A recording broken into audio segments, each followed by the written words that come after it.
So it is a prayer for listing for admission here. Listing is in court number 6. Yes. May it please your lordship. Lordship, item 10, I'm appearing for the respondents and already filed my counter. So I'm praying for adjournment for 2 weeks, lordship. Item 10. 10. We have filed a event, the pleadings are completed. Item 10 on the request made by the counsel for the respondent. Matter stands deferred to be listed after 2 weeks. Some date may fix, the petitioner is retiring in December.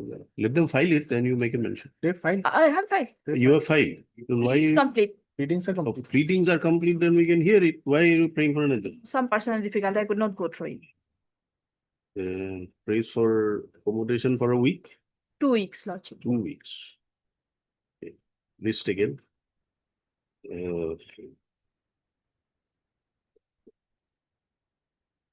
On 3rd of November, 4th of November. Lordship. Highly obliged. Complex. My lord, item 8. Hmm. Engaged counsel R. Sharma is out of session. Kindly adjourn for today. Item 8 stands adjourned for today. On the request made on behalf of counsel for the respondent. Obliged. Violation Act number 1. আপনি আটটুকলি Shalom বলে হবো scroll করে দিন। Yes. Matter pertaining to compassionate appointment, my lord. No. My lord, I was not considered, my lord, owing to the lack of 5% ceiling, my lord, vacancy ceiling.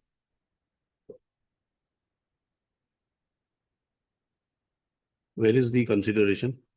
My lord, this is my second round of litigation, my lord. My second representation, my lord, would have it at page 56, my. 23. Not a second, second round, 56. 56. This is, my lord, this honorable court had previously directed that my case be placed before the next SLC, my lord, and accordingly it was done.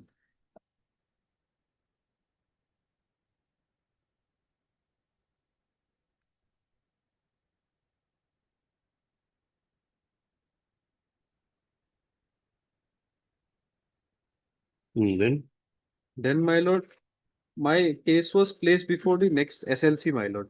My lord would kindly have paid 64, my. No, what order was passed here?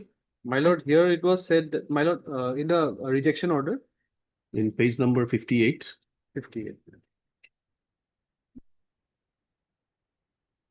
My lord, here, my lord, this honorable court had directed that my case be placed before the next DLC, Lokhimpur. Accordingly, it was placed also, my lord. Okay. My lord would kindly have paid. DLC or SLC? DLC it was placed, then thereafter the SLC rejected it on the ground that there is that 5% vacancy, lack of that 5% vacancy. That ceiling, my. No, why are you jumping from facts to facts? Why don't you come chronologically? What has happened? My lord, my father had died on. You had approached this court by filing this writ petition, Yes, my lord. which was disposed of, Yes, my lord. directing the respondent to place your recommendation of DLC before SLC. Yes, And you filed an application at page 56. yes, my lord. Then what happened? Then, my lord, my case was considered, my lord. It was placed before the SLC, my lord. My lord would kindly have paid 64, my lord. 64. Yes, my lord. Type copy. That is the type. Yes. My lord, I'll read the relevant portion, my lord. I am Pranjit Das, my lord. Yes. Serial number 1. Yes. The DLC meeting Lokhimpur held on 17/3/2022 recommended for grade 3 under Executive Engineer PHE Hilmara Division. WPC 8278 of 22, the Honorable Guwahati High Court has directed PHED to place the recommendation of the DLC Lokhimpur dated so and so made in favor of the petitioner to be placed before the next available SLC for its consideration. Then, my lord, the SLC rejected it. May I read the relevant portion, my lord? Read it.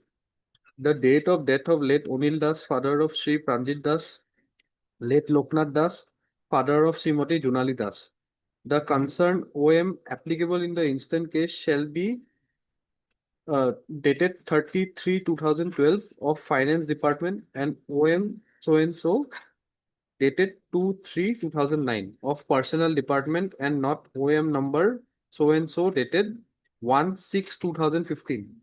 And the recommended office under consideration is not having 5% vacancy under compassionate ground, and both the cases were prior to the issue of Personnel Department OM number so and so dated 1/6/15. This has been clearly brought out in the judgment in case number WPC 1514 of 2017, where the judgment states that it is therefore held that the OM dated 1/6/2015 will only have a prospective application so as to cover those cases where the government servant had died after the issuance of the OM, and the same cannot have a retrospective application so as to diverge the consideration of his already acquired right under the existing circular holding the field on the date on which the government servant had died. The OM number so and so dated 2/3/2009 states that the 5% of the vacancies in class 3 and class 4 posts occurring in a year must be reserved for appointment on compassionate ground. The ceiling of 5% of direct recruitment for making compassionate appointment should not exceed. It is seen that the recommended offices is not having any vacancy as per OM number so and so dated 2/3/2009. Accordingly, the SLC decided to reject both the cases. My case was also rejected. Another. This is Now, your father expired on 2012 yes, my lord. and you applied when? My lord, 11/2/2013. 2000. What was the OM governing? My lord, at that Compassionate time, the appointment? 2009 OM was there. Do Subsequently, you the have a copy of the 9 OM? 9 OM, my lord, copy I don't have, man. Compassionate appointment number at the back. Office memorandum.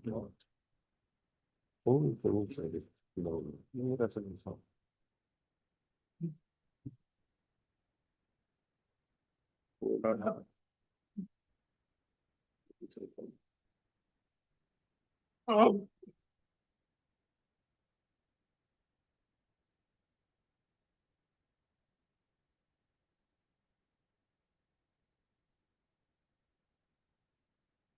So what was the My, policy governing? my lord, when my father died and when I had preferred the No, representation, what is your case was considered by the SLC, it was considered and rejected, my lord. rejected, then what is the ground of your challenge? My lord, when it was considered, the 2015 OM was operating because it was considered on 6/12/2003 when it was placed. Hmm. Now, my lord, they have rejected my case, stating that my case, as per the 2009 OM, Are you making this submission on the basis of any authority that yes, my lord, consideration will be on the OM governing OM on the day when the consideration made will govern? well, authority I'm placing two, my lord. My lord, I have cited in my petition, my lord, Fazirun Nessa and Achut Ranjan Das passed by this honorable court, my lord. Hmm. My lord, may kindly have page 14 of the petition, kindly, my lord. Page 14, paragraph 8, my lord. My lord, I want to draw the honorable court's attention to the fact that there was considerable delay on the part of the respondent authorities in considering my case. That is why I'm suffering today. Because of this, I've got the impugn rejection order. My Page lord, 14. yes, my lord. Page Yes. 14, paragraph 8. Hmm. Which Ne- Paragraph 8, my lord. Right. Yes. The impugn rejection order dated 6/12/2023 is bereft of the observations made in Achut Ranjan Das versus State of Assam 2006 4 GLT 674 and Fazirun Nessa versus State of Assam 2010 4 GLT 340, which observed the district level committee will meet once every 2 months on the last Saturday of the second month. The district head of each department will intimate the vacancies as and when vacancies occur to the court appointed district level committees for its scrutiny. There will be no delay in such intimation. Thereafter, my lord, the petitioner's case was never considered on time. The due consideration was not given, my lord. Although I had preferred a representation back in 2013, my lord.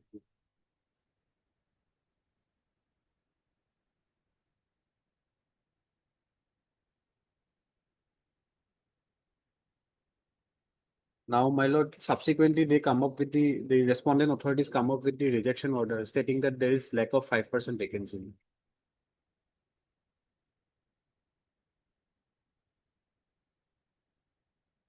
Prejudice angle. No, so what is the ground on which you are challenging it? That it is violative of what? My lord, it's violative of my rights, my lord, because at that, Rights vis-a-vis what? my lord, vis-a-vis the spirit of the compassionate appointment. What It should is have the been. spirit? It is not a it's not a regular appointment. It Yes. it is an exception to a regular Yes, process of recruitment. yes, ma'am. So therefore, at a given point in time, there was a direction. You appeared before the court directed Yes, ma'am. consideration, it was considered. Thereafter, my lord, It was not your case before the court that the consideration was not done within the time frame and therefore you stand to lose your rights. There was no direction by the court that in view of the delay in consideration by the SLC, in the event no post is found, your case has to be considered for the next available post. Nothing like that. that was not there, as my lord has pointed out. But my lord, my limited grievance in this case is that, my lord, since there was delay on the part of the respondent authorities, That's right. You should have raised this objection when you had approached this court earlier. You have got an order yes, ma'am. asking, directing the respondent authorities to consider your case, and it was done. Order was complied with. Yes. So, on what ground are you asking for relief? My lord, the ground which I am relying on, my lord, Hmm. are these orders passed by this honorable court, my lord. The No, observation. see, had the notification not been there, 18-9, then maybe we could have considered passing an order saying that your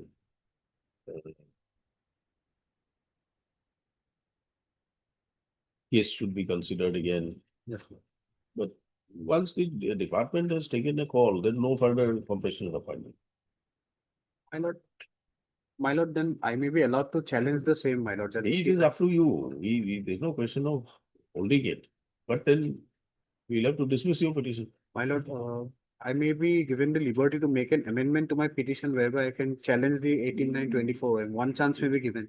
Amendment for what? What ground are you? This is the 24 petition. Yes, ma'am. Then what amendment do you want to make? My lord, I want to make that amendment in my petition What amendment? whereby I can challenge the OM. Why should we give you that liberty in 25? This order, My lord. where is the order of rejection? Rejection order, my lord, would have it page 64, my lord. 64. Yes, sir. 64 order was passed in 23. 23. You filed a petition in 24. Yes, ma'am. 25, you are again asking for an amendment.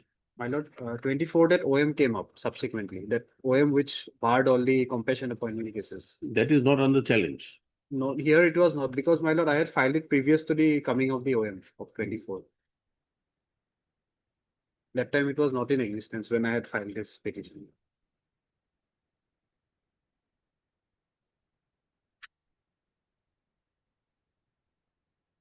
Is there any interim order? No interim.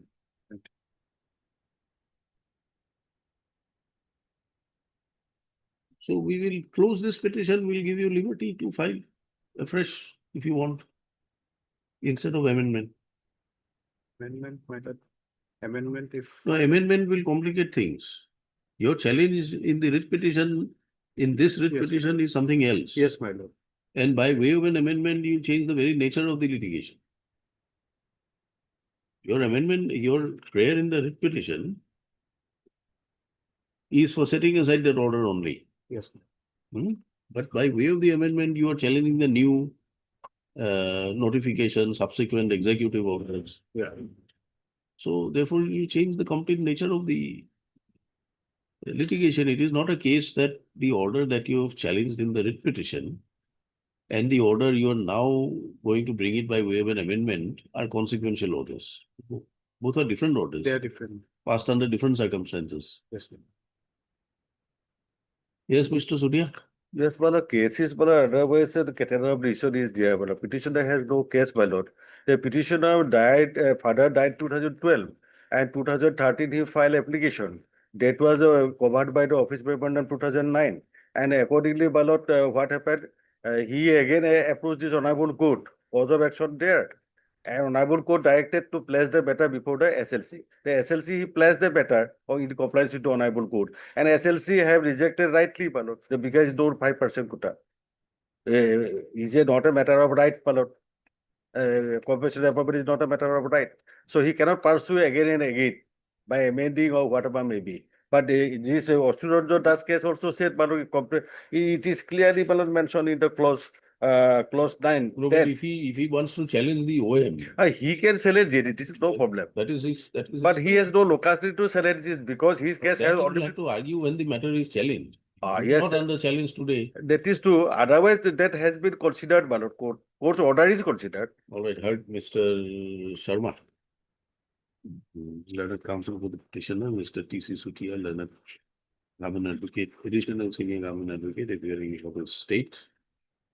And Mr. Rai Borkapu appearing for public health engineering. Why? Mr. Sutia appears for respondent. Number 2 and 4. 2 and 4. Mr. Borkapu appears for 1, 3 and 5. The grievance of the petitioner is the rejection of his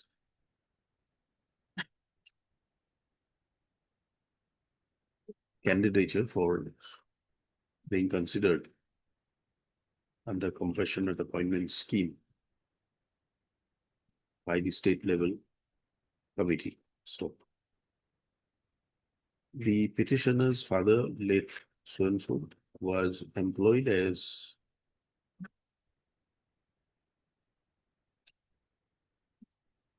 a regularized Khalasi under the executive engineer Kilamari PHC, Lakhimpur district, Assam. And he died in harness on 24/12/2012. Stop. Petitioner thereafter submitted a representation dated 11/2/2013 to the executive engineer PHED, Kilamari division, requesting for consideration of the petitioner for appointment on the compassionate ground, on compassionate ground. Stop. The petitioner's case was duly considered by the DLC, recommending him for. Where is the DLC recommendation? My lord, DLC recommendation, my lord would have a page, my lord, 60, my lord, 60.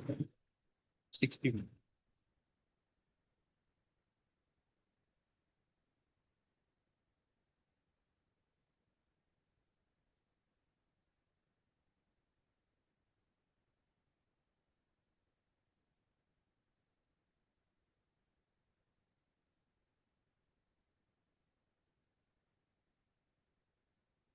My lord, the judicial order, my lord. Hmm? Judicial order, my lord. No. The DLC order. Yes.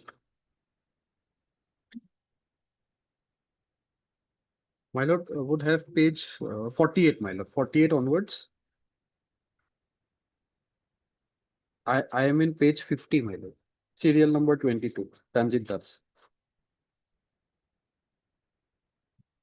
The petitioner's name was recommended for grade 3 post under executive engineer PHE Kilamari.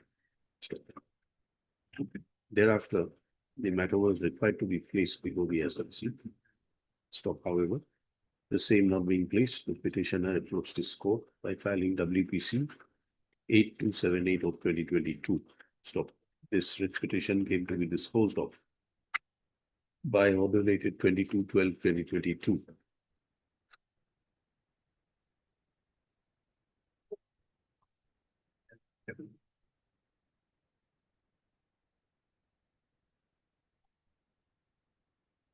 Whereby this court directed the Commissioner and Secretary Government of Assam in the PHED to place the recommendation of the DLC Lakhimpur dated 17/3/2022 made in favor of the petitioner to be placed before the next SLC, available SLC for its consideration. Stop. Pursuant thereto, a representation was also filed by the petitioner, which was received on 28/12/2022, enclosing the certified copy of the order dated so and so passed in WPC so. There are pursuant thereto, the petitioner's case was placed before the SLC, and the SLC, however, rejected the case of the petitioner on the ground that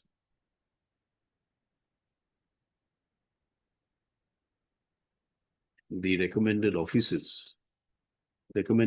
in which the petitioner's recruitment was recommended by the DLC does not have any vacancy as per OM number so and so dated 2/3/2009, page 65. So the SLC therefore rejected the recommendation of the DLC for recruitment to grade 3 post under the executive engineer Kilamari, PHED. So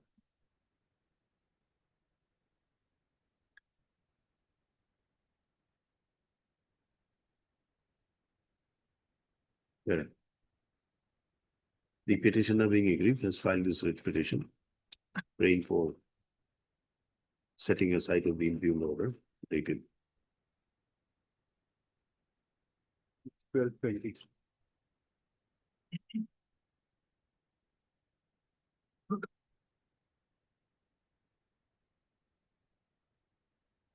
Where is that order? Page 64, it is 6/12/23 order. 6/12/23. Passed by the SLC, and with a further prayer for a direction to the SLC for approval. The recommendation made by the DLC by its meeting held on 17/3/2022, considering the financial hardship of the writ petitioner and his family. Stop. Correct. The Government of Assam, by notification dated by OM dated 18/9/2024, has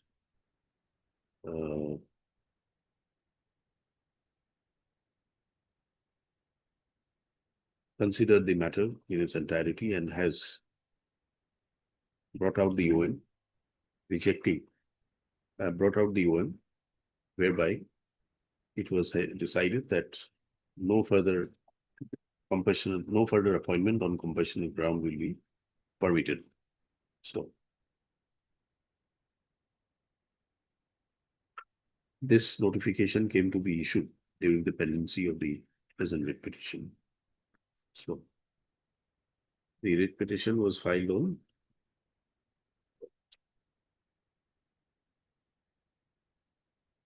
19 March 2024, and the OM it was issued on 18/9/2024. So the counsel for the petitioner, after addressing the court, made a prayer for amendment of the writ petition to bring on record the challenge, amendment of the writ petition to incorporate the challenge to the OM dated 18/9/2024. Stop. Where this prayer of the writ petitioner is to be rejected on the ground that the basic claim in the writ petition is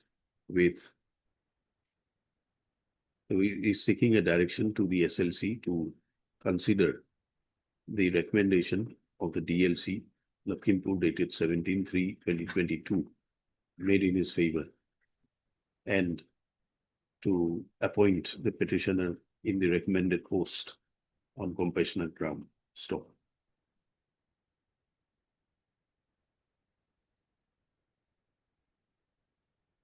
The OM dated 18/9/2024 is not a sequel to the recommendation of the DLC or any other orders passed by the SLC in this connection. So the OM reflects a decision of the government at the appropriate level that no further appointment through compassionate ground will be entertained.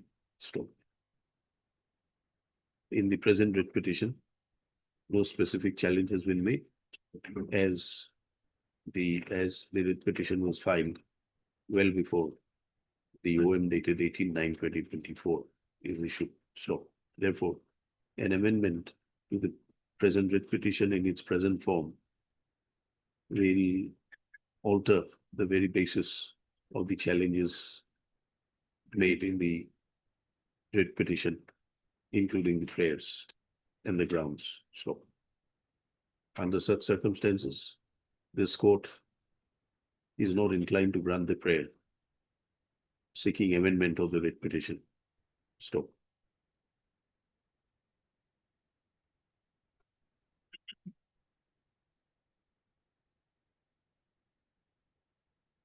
It is the view of the court that pursuant to the OM dated 18/9/2024, the challenge made in the writ petition in its present form has already become infructuous.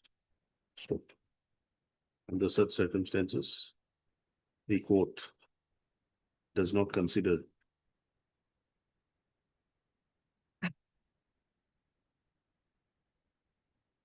it necessary to entertain the prayers of the writ petitioner in the absence of any specific challenge made to the OM dated 18/9/2024.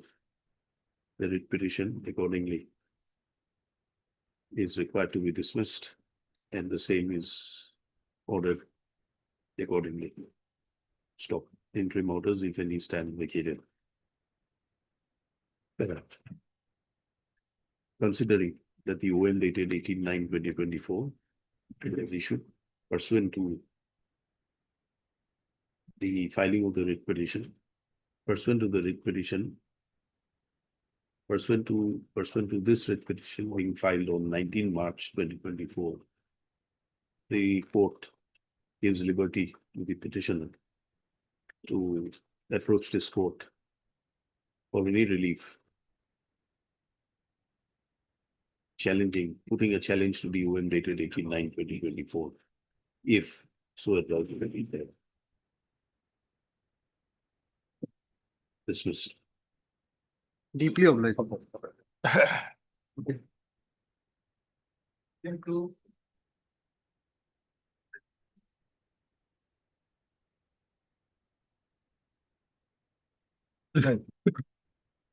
This is regarding additional mandals. The petitioner of lordship, they are working under additional mandal. And it was listed on last 10/9/25. And in the meantime, I have taken some instruction and one person already retired from the millet. And another person millet he has expired. So millet, I could not find their name properly as because we did in vacation. I also informed by retard, but they did not come. So my prayer millet after some days millet, I will take proper instruction who has died and who has retired. Otherwise, it will be again some problem. At least Mr. 4 weeks. ALC counsel appearing to the petitioner submit that the claim of the writ petitioners are with regard to towards the petitioners in the writ petition have sought relief from this court for a direction in the form of a direction to appoint them as lock mandals on regular basis in the existing vacancy. So there are as many as 4 writ petitioners. Stop. Counsel for the petitioner submits that one of the writ petition expired and another one has superannuated in the meantime. He therefore submits that he would like to obtain specific instructions as to the claims, as to which of the writ petitioners that retired and who had expired in the meantime. He prays for 3 weeks' time. 3 weeks. 4 weeks' time.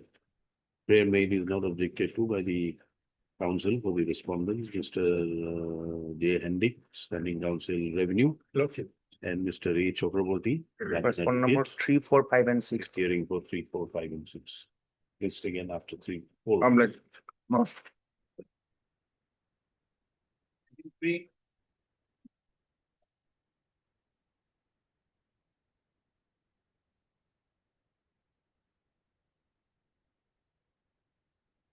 Yes. Waiting on all, no? You'll see. I will not put it.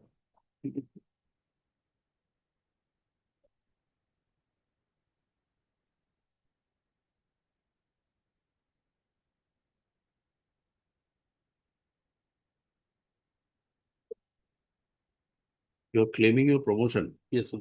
I am deprived of the right of consideration of promotion level.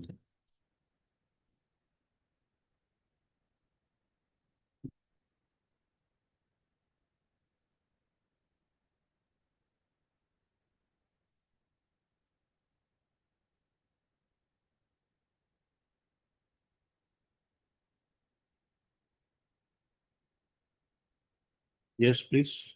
Proceed. But my promotion was due in 2010, 2020. Your lordship may kindly see Annex 3, page 25. This is the seniority of Page page 25. 25.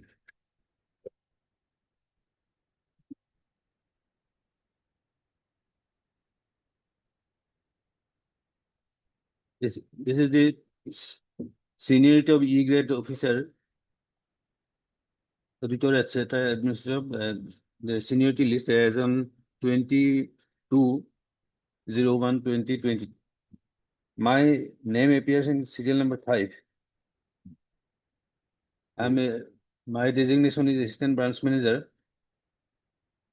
Appointed into 1/8/2011. You are at serial number 5. Serial number 5. Hmm. But serial number 6 below me, Biplab Datta Chaudhary, he has got promotion, but I am deprived of.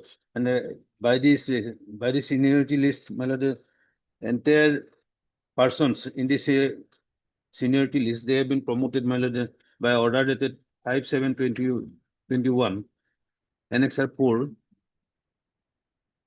page 28. There are 2 orders for granting promotion to them as well. Hmm. Your lordship may kindly see serial numbers.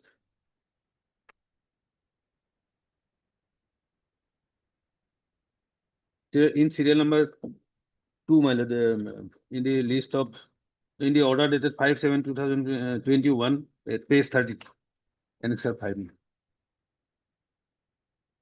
Page number Page number 30. 30. Page.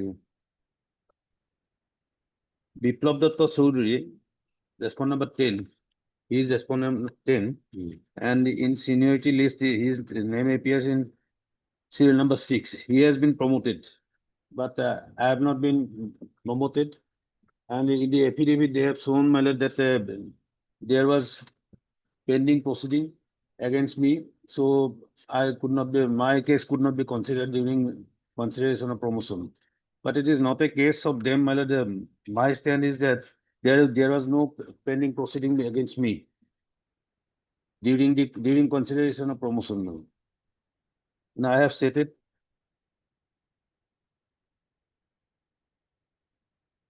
in my writ petition, in paragraph 16 and 17, in details regarding that.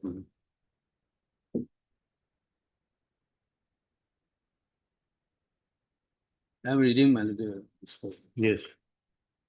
That the petitioner states that the petitioner was deprived of his promotion and he was not allowed to know about his deprivation despite his repeated representation. But most surprisingly, the authorities became biased against the petitioner for his representation, and the authority of the bank had taken up his housing loan issue and the security against the said loan, which was settled as per the letter dated 02/06/2020.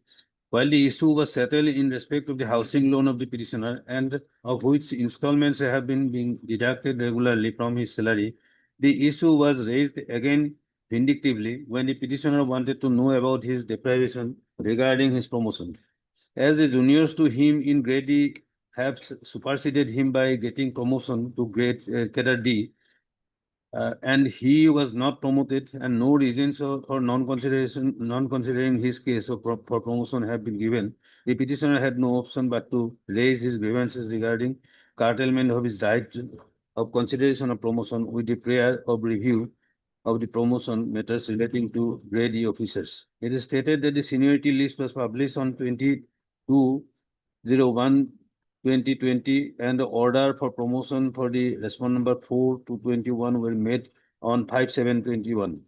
The issue of loan of the petitioner so far change of the plot of land for security was resolved on 02/06/2020, but to the utter surprise of the petitioner, the authorities of the bank, instead of showing reasons for non-consideration of his promotion, vindictively raised the issue, which was settled by the letter dated 02/02/2020, and he was issued so-called notice on 25/2/2021 by the General Manager Assam Cooperative FS Bank so for violation of the bank's norms regarding drawal of installments of the loan, etc. Your petitioner replied the so-called notice dated 8/4/21, but the said bank issued the charge sheet by letter dated so and so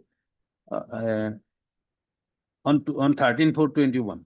After drawal of the department proceeding against the petitioner submitted his reply to the charge sheet on 22/08/22, as he had to consult the records, etc., and for that some time was required for submitting his reply on 22/08/2022.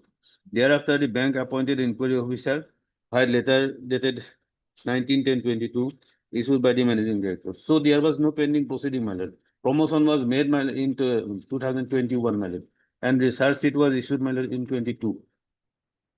Paragraph When was the promotion order? Promotion order was 5/7/21.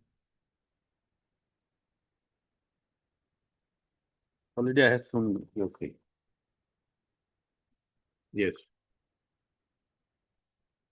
Paragraph 17, that the petitioner begs to state that the seniority list was published on 22/01/2020, and the promotion to the junior to the petitioner were given on 5/7/21.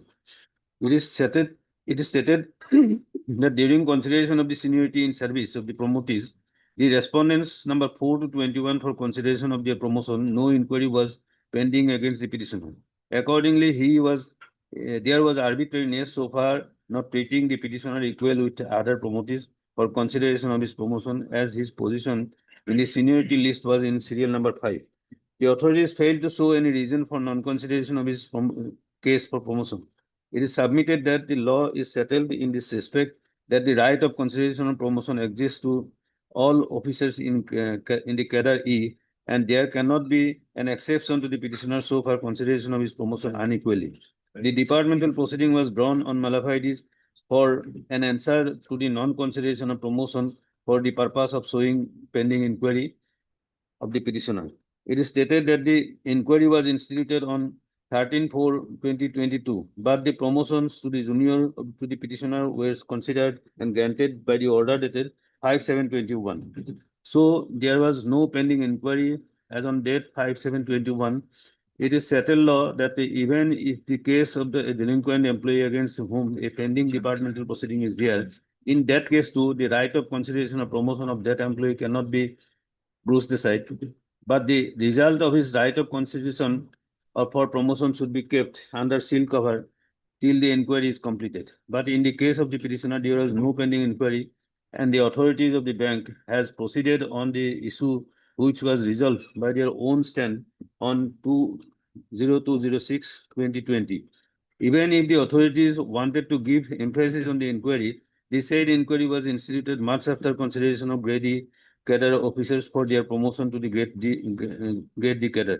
And in such situation, the petitioner's case for promotion cannot be withheld by showing reasons of the inquiry instituted later on. The documents relating to the inquiry, if are required by the Honorable Court, the petitioner is ready to proceed. Already, Malada, I have submitted on this point, Malad. There was no pending inquiry. This is admitted in the affidavit also. Yes, Malad. So I rely on the judgment of this Honorable Court, Malad.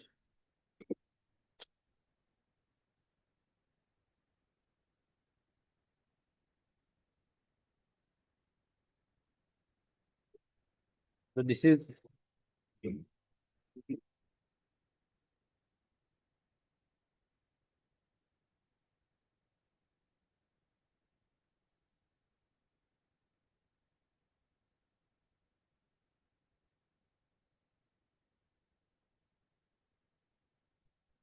Yes. From paragraph 13, Malad, I am reading. It is reported, it is not reported in GLR, Malad. Legal, Para 13. para 13. Yes. Insofar as the other grievance of the petitioner pertaining to keeping his candidature in seal cover is concerned, what is to be noted herein that on 28/09/21, that is the date on which the selection committee had made recommendations for promotion of several departmental candidates, including the petitioner to the rank of superintending engineer, there was no departmental proceeding pending against the petitioner. It is no doubt correct that materials on record indicates that some preliminary inquiry was going on in the Department of Housing and Urban Affairs. But what is significant to note herein that the only inquiry contemplated under the law against the government servant is as per procedure prescribed under Rule 9 of the Assam Services Discipline and Appeal Rules 1964. In my case also, this rule applicable. There is no dispute about the fact that the inquiry allegedly conducted by the Housing and Urban Affairs Department was not an inquiry coming within the ambit of Rule 9 of the Rules of 1964. As a matter of fact, the proceeding initiated against the petitioner under Rule 9 of Rules of 1964 was by serving the so-called notice dated 06/04/2022, which culminated in the order dated 01/07/2022, imposing the penalty of censure. Therefore, there can be no doubt about the fact that on the date of holding the DPC selection committee meeting, that is 28/09/2021, there was no departmental proceeding pending against the petitioner. In the case of K.B. Jankiram and others, the Supreme Court has categorically held that it is only when a charge memo in a department proceeding or charge sheet in a criminal prosecution is issued to an employee, then it can be said that the departmental proceeding criminal prosecution has been initiated against the employee. The seal cover procedure is to be resorted to only after the search memo or search sheet is issued. The pendency of any preliminary investigation prior to that stage will not be sufficient to enable the authorities to adopt the seal cover procedure. By relying on the decision of K.V. Jankiram and others, the Supreme Court has categorically held in the subsequent decision rendered in the case of Anil Kumar Sarkar as follows.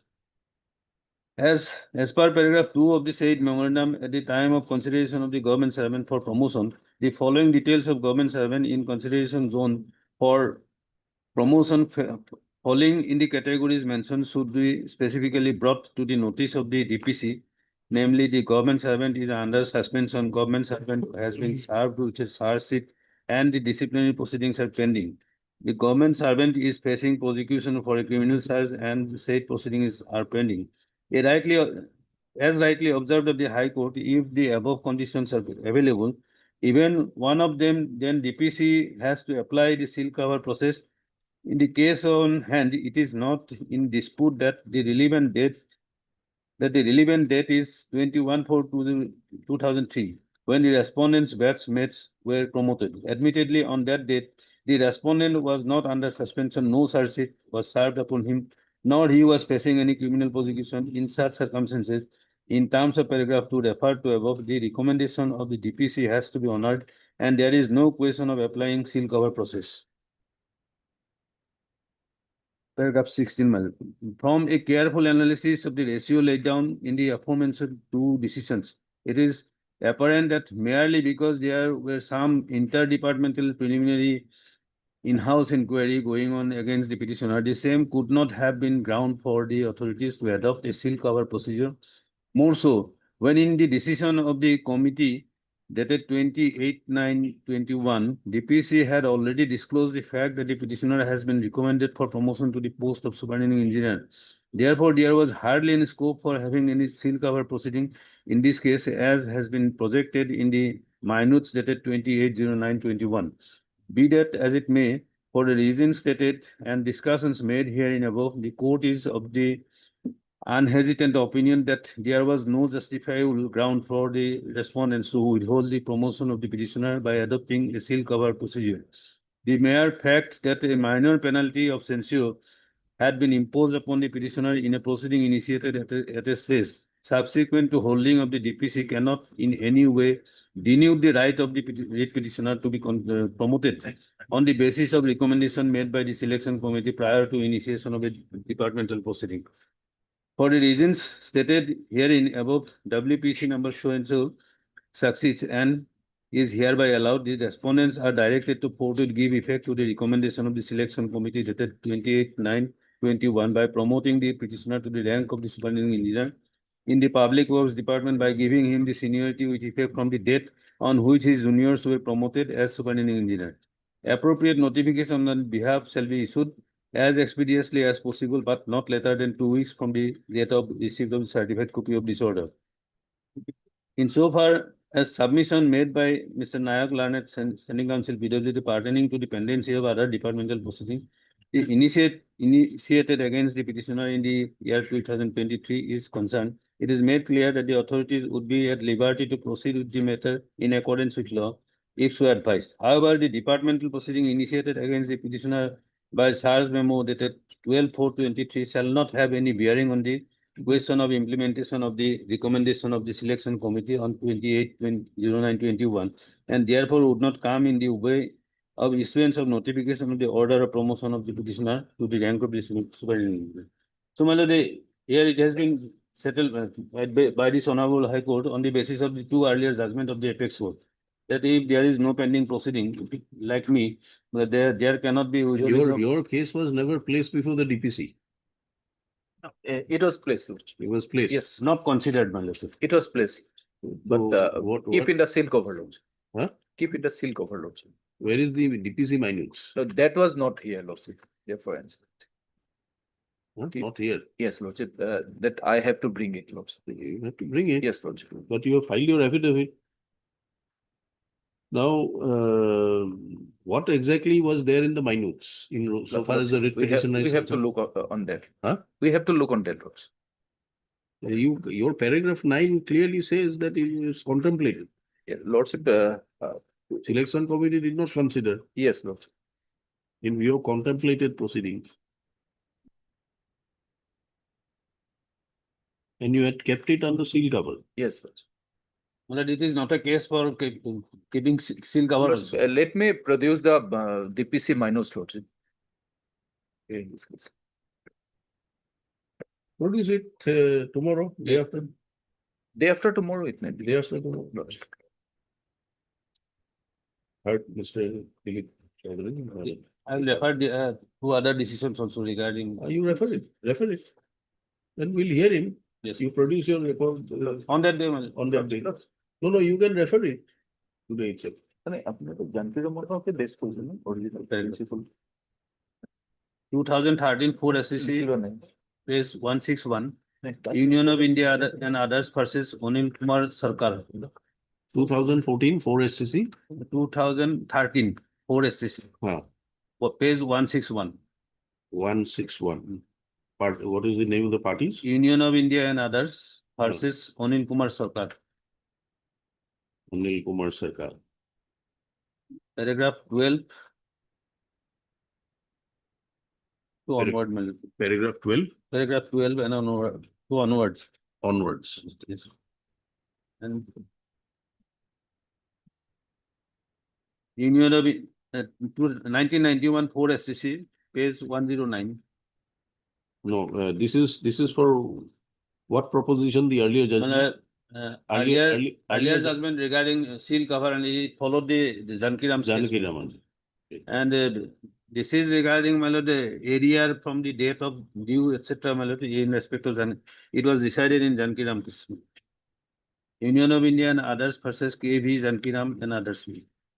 The paragraph, my lord, No, second judgment, now this judgment is, what is the citation? that is 1991 4 SCC,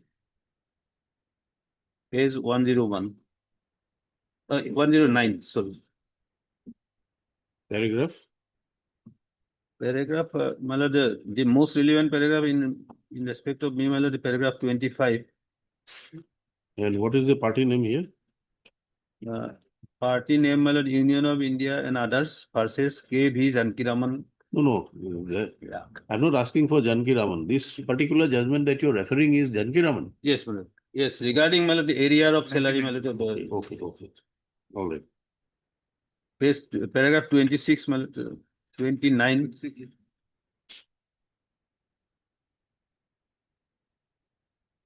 Yes.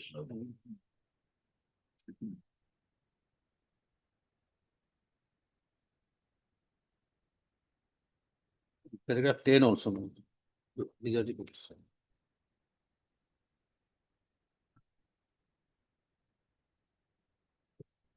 Day after tomorrow. You produce it. Lordship. Much lower. The beach of Angola country. I've also been going to put this. Also heard next to the Kido, so it is this one is legal.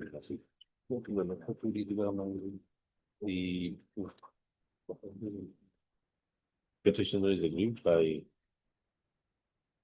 this non-consideration for promotion to the next higher post. Number to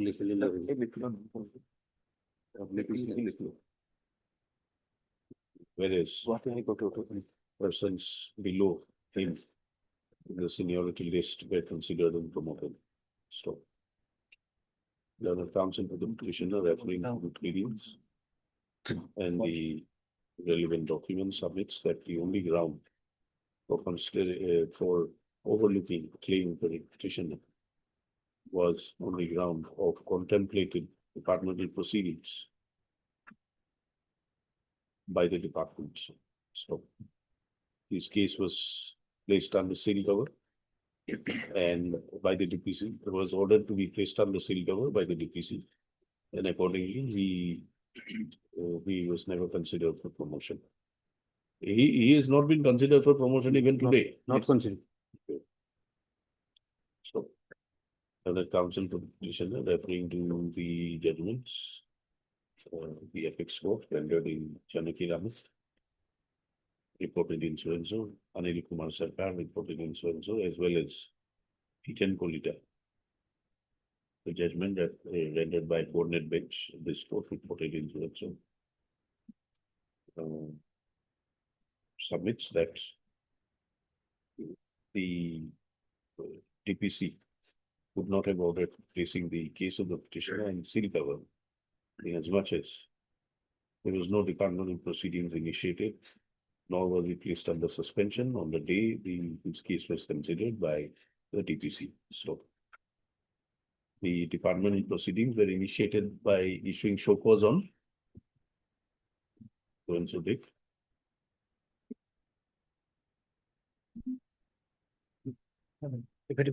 There are three so-called lordship in this case. Charge sheet on 13/4/22. By charge sheet on 13/4/2023. Yes. Was it placed under suspension also? No. No. So before that lordship, we issued two, one on 19/9/2015 and another one is 25/2/2021, before the DPC lordship. Yes. What was that? These are so-called lordship. No, And that, those were, what happened to the proceedings thereafter? Lordship, lordship, that I have to pay. no, it has not been ended. My lord, Annexure 8 and Those page, are preliminary ones. Like no inquiry was made, my lord. Annexure 8, my lord, will reveal everything, my lord. It was, the matter was closed by your managing director Okay. at page 40, my lord.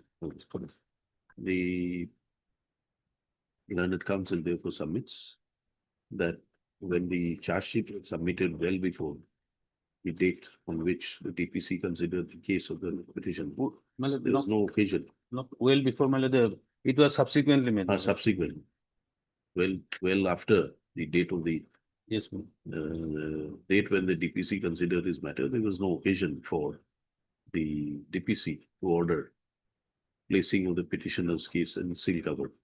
So he submits that the law regarding seal cover within courts has been elaborately laid down by the apex court in Jankiran, followed in Swells, and has been consistently followed by the apex court as well as this high court in several judgments. So he further submits that earlier show cause notices, although issued, was these matters were subsequently closed by the departmental authorities and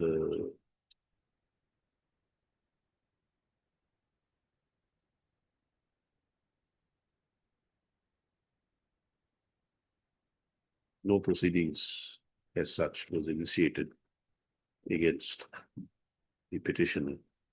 Counsel for the petitioner has referred to the communication dated 6/26/2020.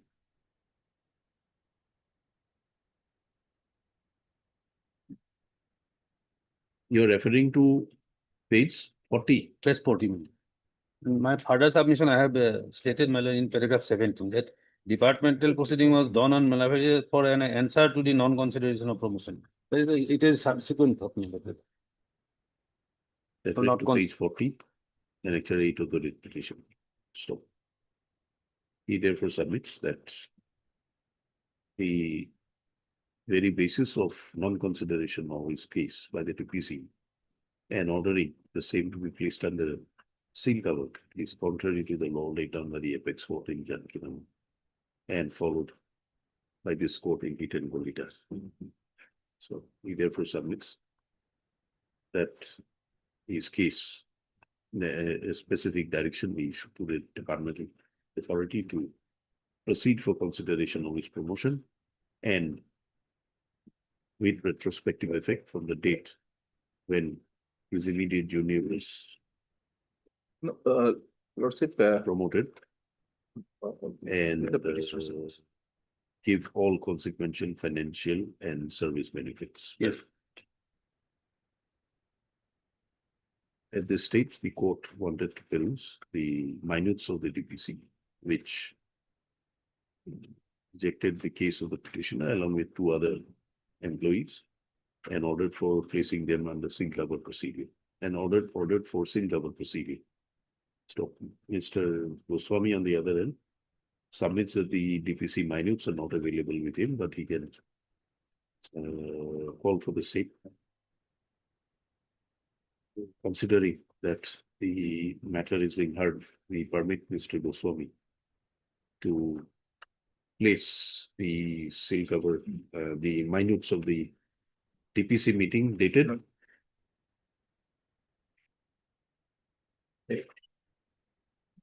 So the date is not here, Lordship. That is Relevant relevant to DPC, Lordship. the claims of promotion made by the Petitioner. petitioner vis-a-vis the promotions of his immediate junior be placed before the court on the next date fix, which is Thursday. Thursday will be Lordship, the junior. 15th, 16/10, Yes, Lordship, 16/10. Lordship. much. List again on 16/10.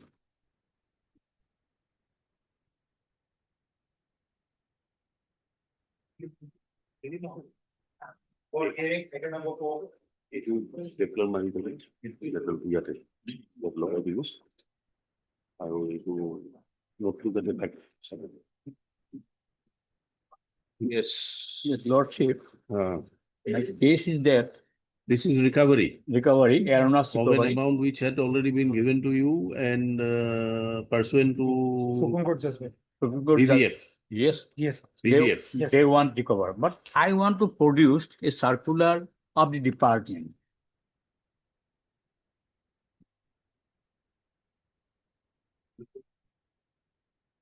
Which is binding on them, my lord. Yes. I have given type copy also because it's very smaller, small it. So Yes, yes.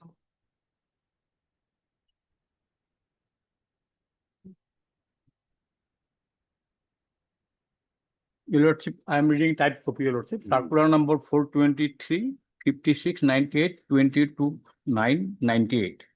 Subject, whether aeronauts refund granted could be recovered by raising a demand under section 11A or section 35B provided an avenue to the departmental for recovery clarification regarding.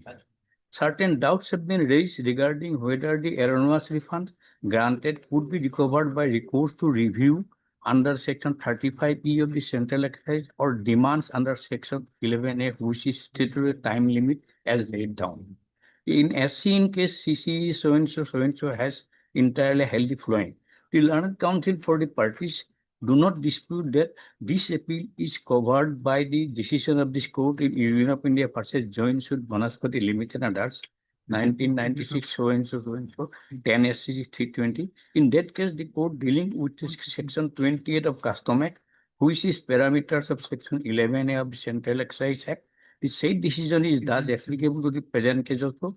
For the reasons given in the said judgment, the appeal is dismissed. In the context, the point to be stressed is that the order passed under 35E2 does not automatically result in recovery of refund.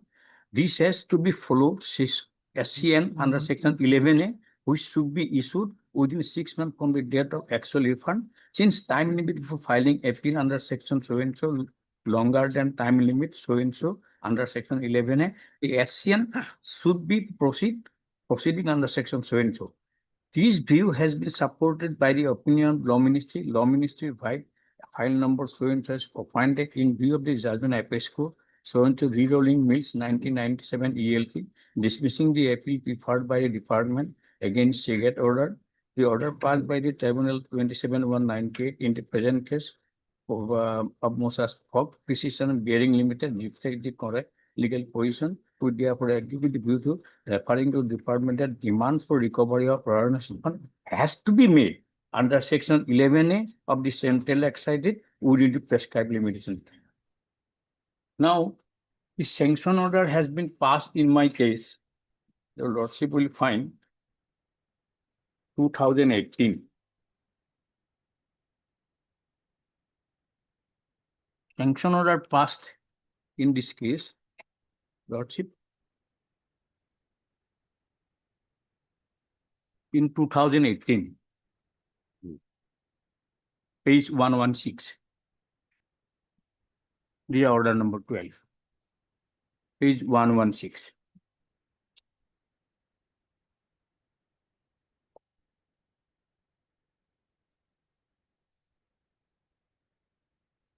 This is the sanction order 1 crore 10 lakhs.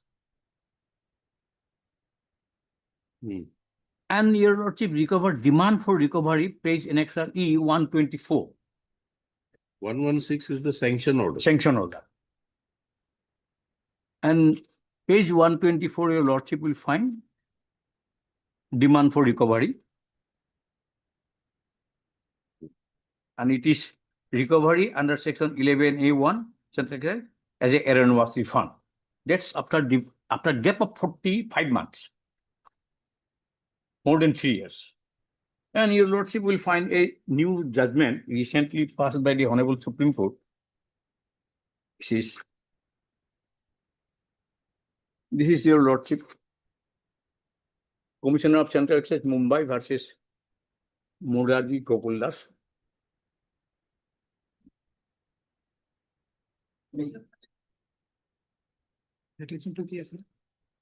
Commissioner of Central Excise, Murari Gokuldas.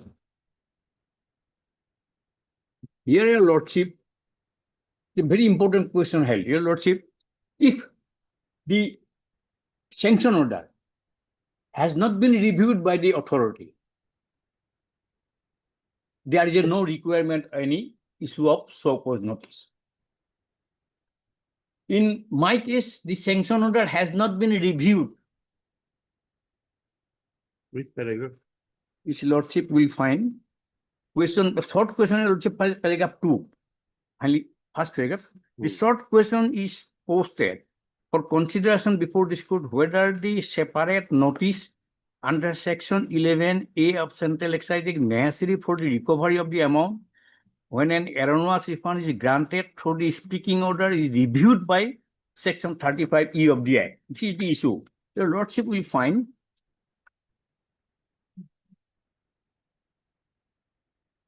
I am just coming to paragraph 5.3. 5.3 first.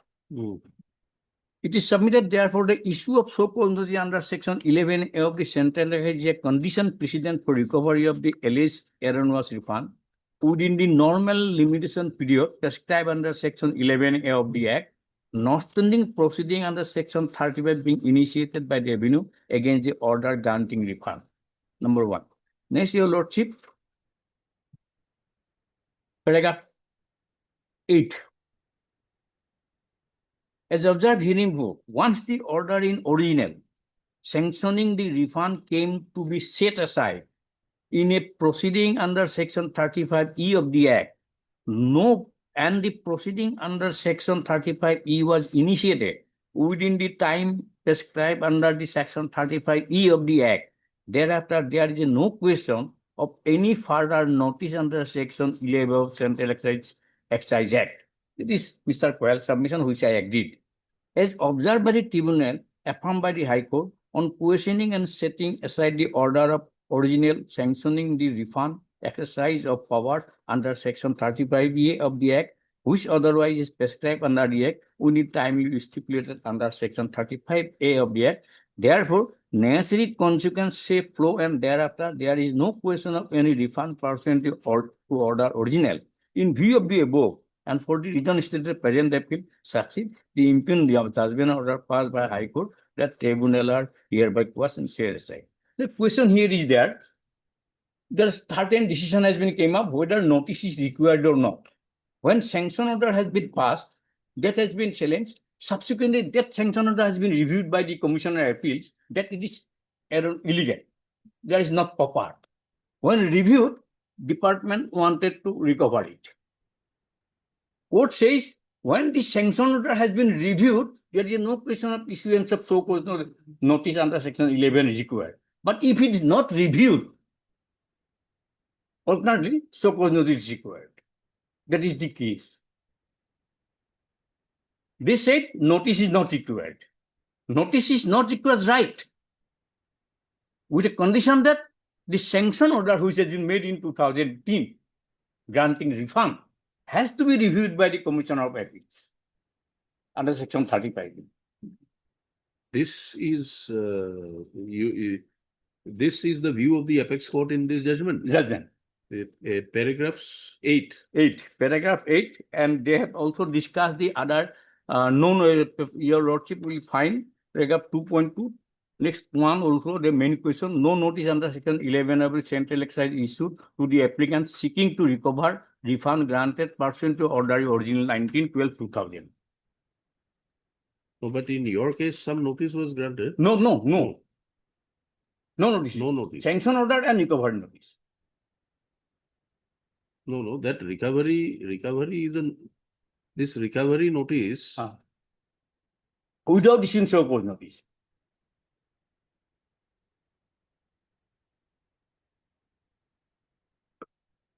And in VVF. And second point is here, and they have treated this refund as erroneous refund.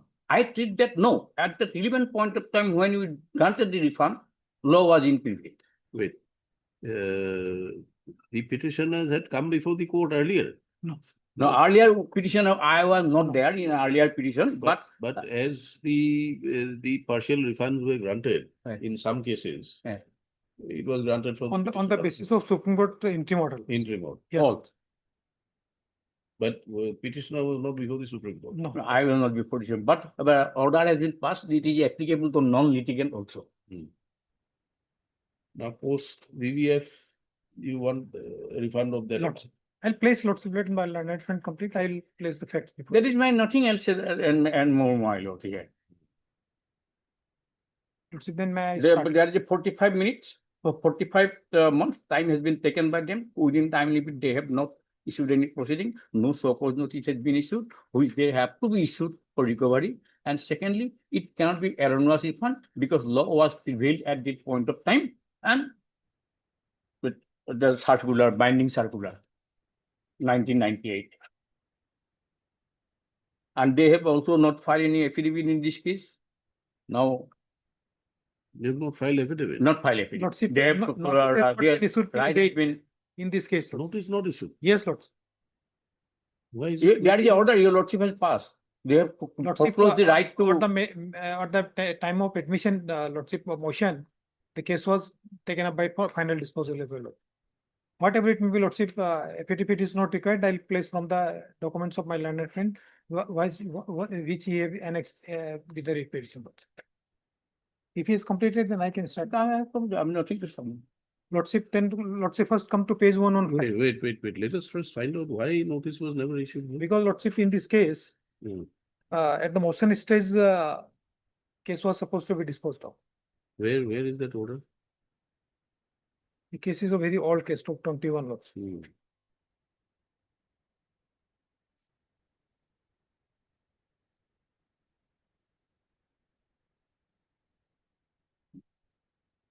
The order was passed on 16/4/8/21 Lordship.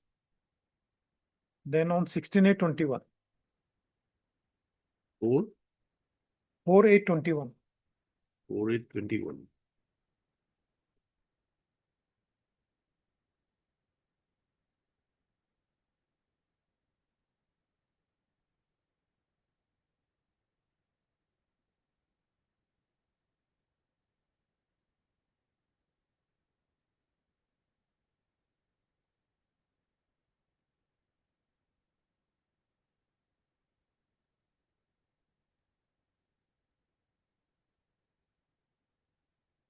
Sixteen/8/21, some order was passed.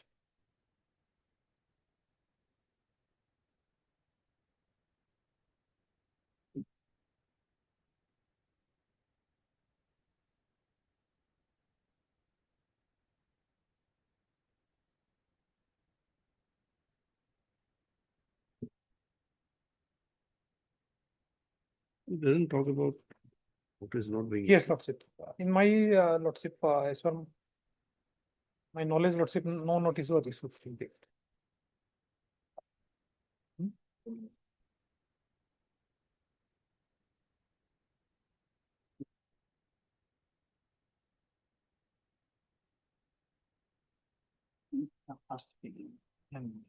What is money? Motion notice. It will instruction will be.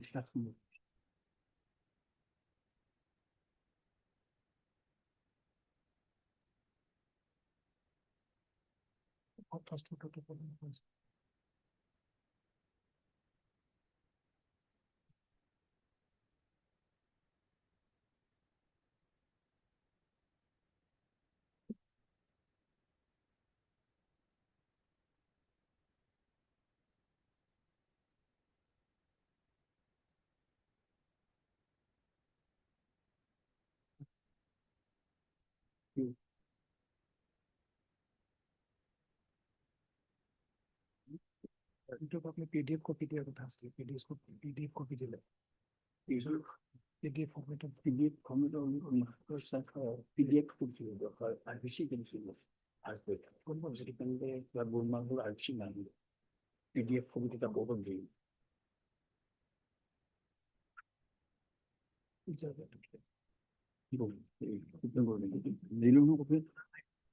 Number plate.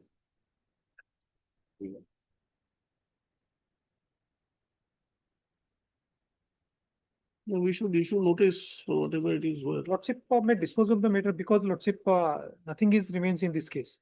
Lordship, the refund was given to the petition on the basis of interim order of the Honorable Supreme Court.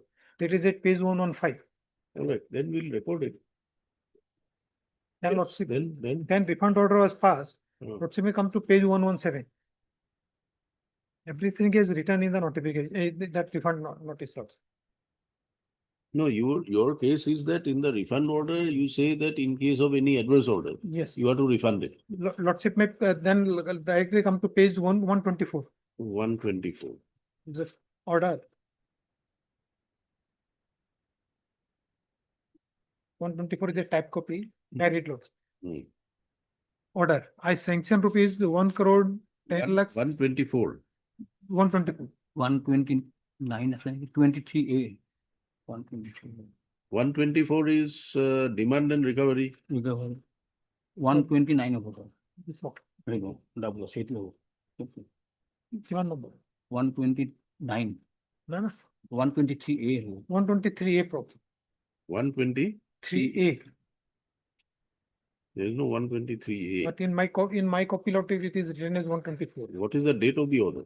It is 27/4/2018.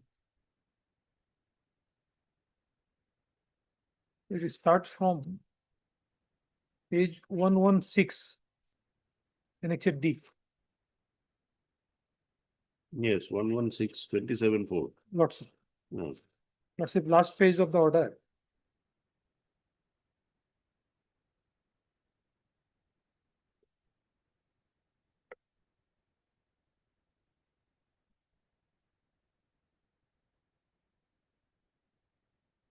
Oh, this is not here. Yes.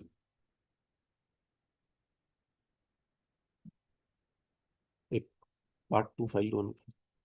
Part 2 file.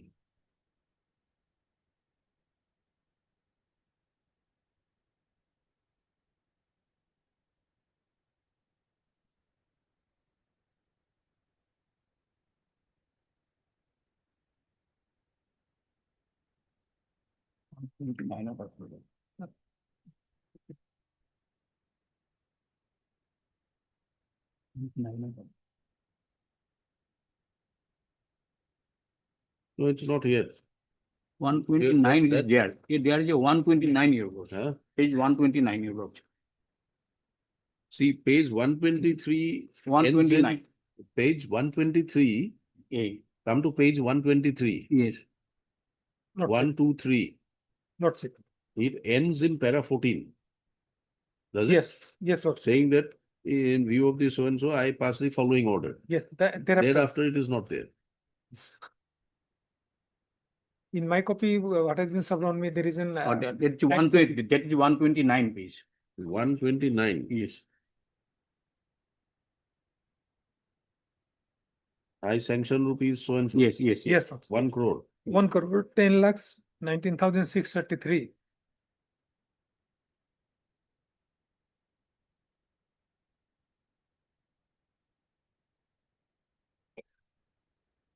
Yes.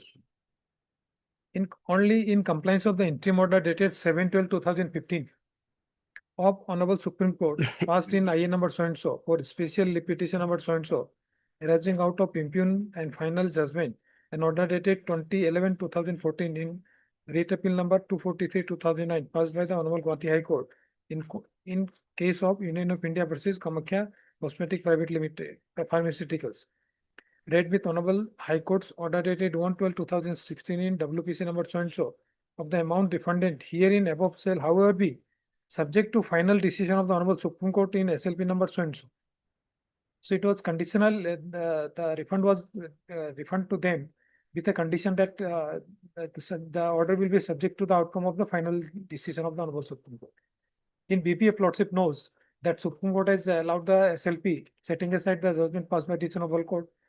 And as such, it is duty bound of the petitioner to restitute the what has been paid to them to the department also. Even notice is not required. It is their bounden duty to refund the amount. I've relied on one judgment of Honorable Supreme Court in Woodcraft. Similar facts also. Probably copy is there. I'm again supplying copy.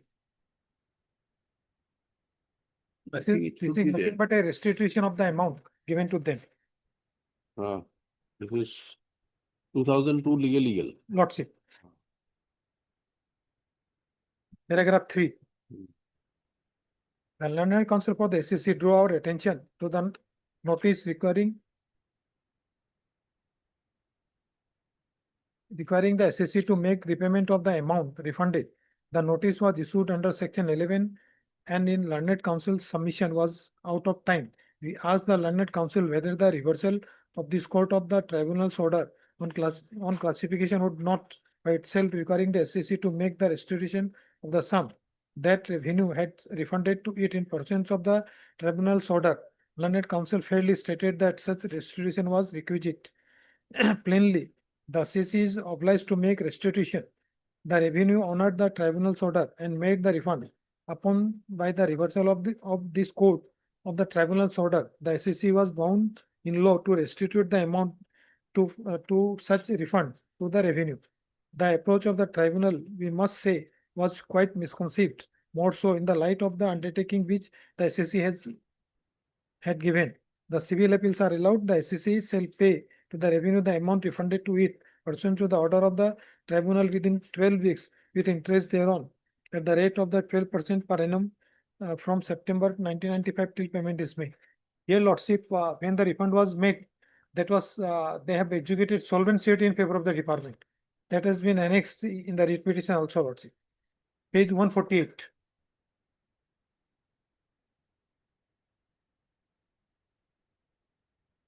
Solvency was granted, issued in favor of the department also. That was the condition put by the Honorable Supreme Court also.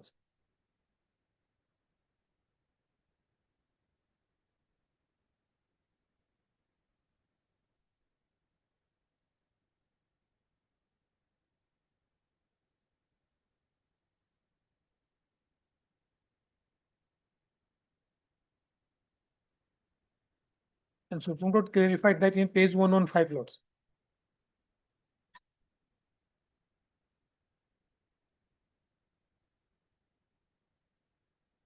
Okay, we'll try to dispose it of the absent. And Lordship, just for Lordship for my satisfaction, page 115 may kindly be seen. 115 115. is a part of the Supreme Court's order. Yes. Two paragraphs order. Heard pending further order, we direct that the subject to the petitioners releasing 50% of the amount due to the respondent is term of the impugned judgment on the respondents furnishing solvent surety to the satisfaction of the jurisdictional commissioner. The operation of the impugned judgment shall be stayed. And in pursuant of this order, Lordship, refund was made to them in 2018. And they executed solvency in favor of the department also. So now it is a question of restitution of the amount which has been refunded to them. So Lordship, the judgment and the circular placed before Lordship by the learned friend is not at all applicable in the present case. Here is a simple case of restitution of the amount which was refunded to them in pursuance of the order of the Honorable Supreme Court. So Lordship, the Woodcraft judgment is squarely covered in this case also. So this is my humble suggestion. There was only one, Your Lordship. I want to draw your attention to paragraph 2 of the Woodcraft judgment. 1 minute.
Yes. Yes, Lordship, the woodcrafts, what have been cited by learned friend, Hmm. it's complete different. Woodcraft case is the regarding classification. In woodcraft case, department says you are liable to pay duty in this classification, paragraph 2. Hmm. And petitioner party says, SSC says, no, I am not liable to pay duty on this. Then they have given an undertaking, you refund the duty. Then they have given an undertaking, you pay me, then I will refund you. Then it got to Segar. Segar says his SSC is not liable to pay. Then revenue refunded the duty to the SSC. With the undertaking that if in future Apex Court reverse it, I shall refund it. Then he is given undertaking in this case. So woodcraft is completely different. Paragraph 2 is woodcraft. Now, my your lordship, under the judgment, division bench of the Madras High Court, Hmm.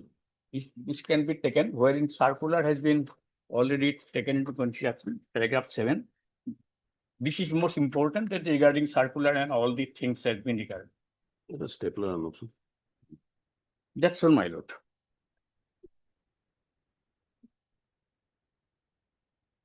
All stapler রাখি তো হয়ে যাবে।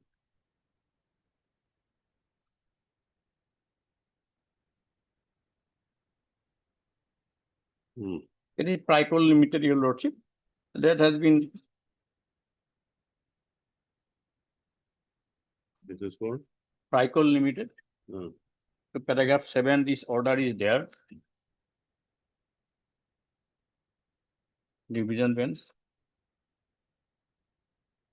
And nothing more new, already I have submitted your lordship.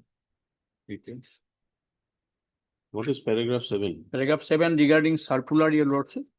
And last paragraph 12 has been already 13 and 14, 12, 13 and 14 has been stated that so SCN is must.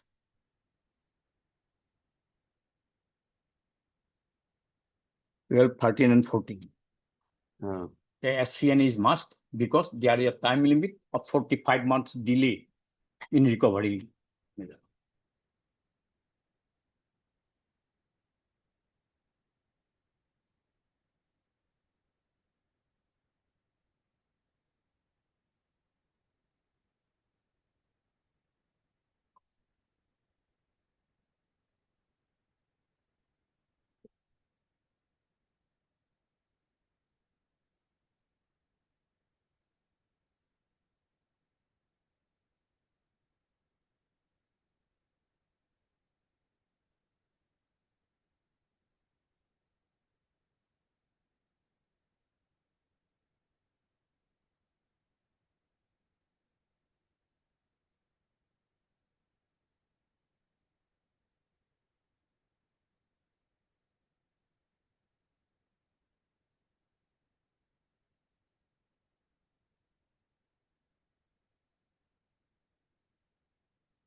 yeah, Okay, that's all, my lord.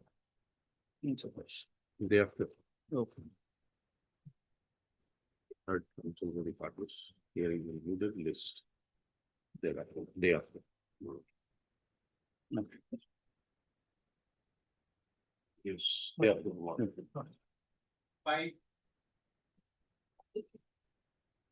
It will. Yeah. Day after tomorrow.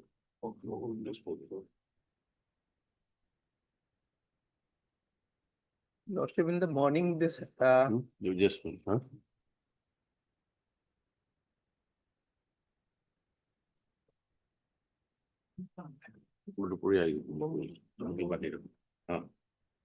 Yeah, in the morning, his senior rang me up that he will take adjournment. who is the senior? Mr. S. Sahu, So when do you want it? after 2 weeks. After 2 weeks.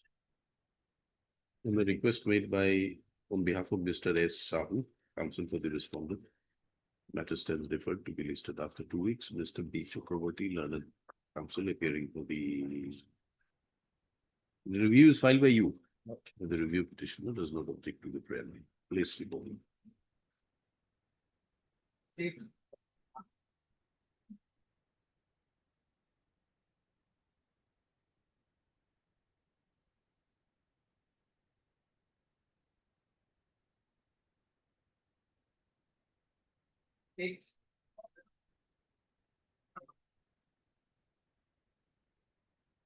Yes, Mr. Bodaway? Records? Records, my lord, have been received. Huh? Records are received. Hmm.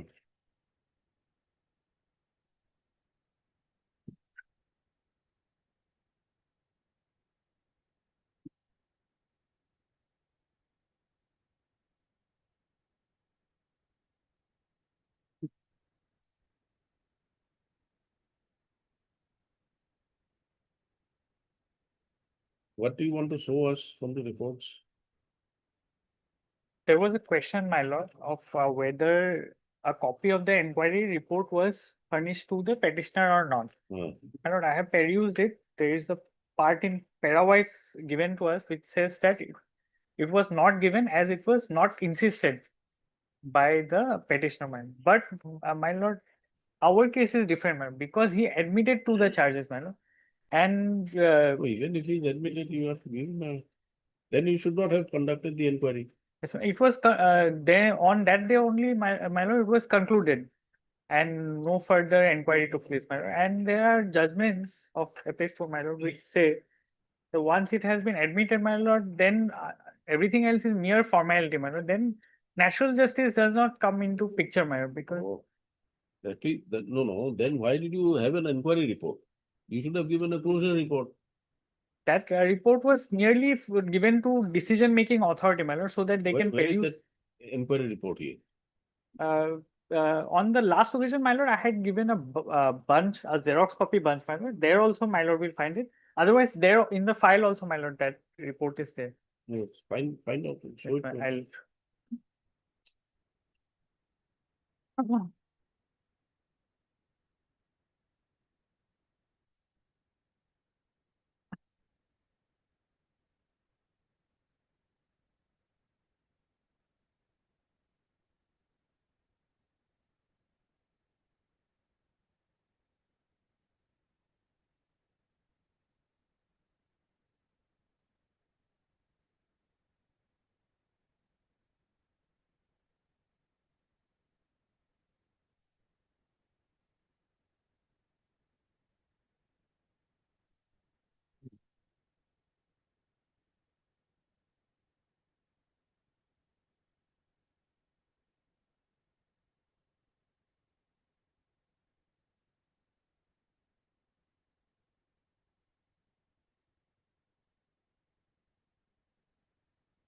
This one.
Yes, what judgments you want to show? One, this one. My lord, this is reported in AIR. Hmm. If I may take your lordship to para 9, my lord. page 5 of the document, para 9.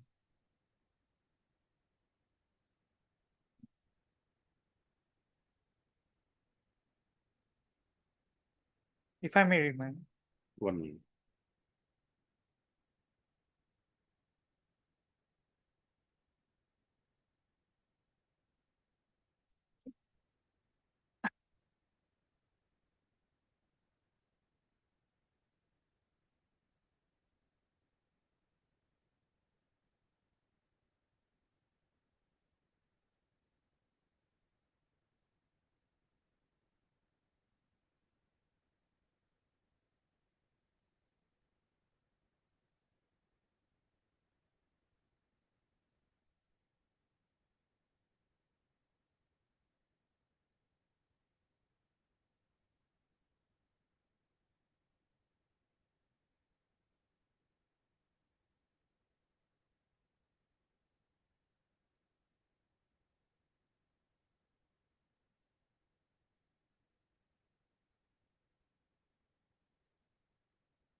Yes.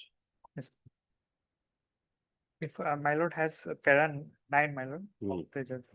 The appellant appeared before the inquiry officer on December 1995 when his defense assistant made the following statement. Defense assistant met MD on so and so regarding the inquiry. He made appeal to the MD on so and so date, and referring to this, Sri Mishra inquired with MD as to what was his decision on his appeal. MD informed Sri Mishra that a lenient view will be taken if he accepts charge. I also met him today and he assured similarly to me also. In view of the facts, Sri Mishra admits all charges leveled against him and accordingly requests closure of the proceeding. We now request the IO also to take a lenient view of the case. Then, my lord, para 10, the inquiry officer, however, declined to accept the conditional admission with the following observations. IO, such admissions in the inquiry are not valid. Your meeting MD is an extraneous matter with which I am inquiry officer is not concerned. Further, I also would not like you to admit the charges on reasons other than facts. I therefore request you to categorically tell me whether on your own you admit the charges or not. In response to the said request of the inquiry officer, the appellant stated thus, I admit the charges. I request the inquiry to be closed. Para 12, my lord. Hmm. In view of the aforesaid admission, the inquiry officer closed the inquiry proceedings.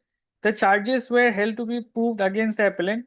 Acting on the aforesaid inquiry report by order dated 30 March 1996, the disciplinary authority ordered removal of the appellant from service of KPP afternoon of so and so date.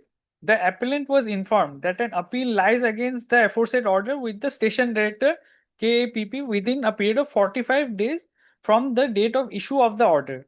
The appeal filed by the appellant was dismissed.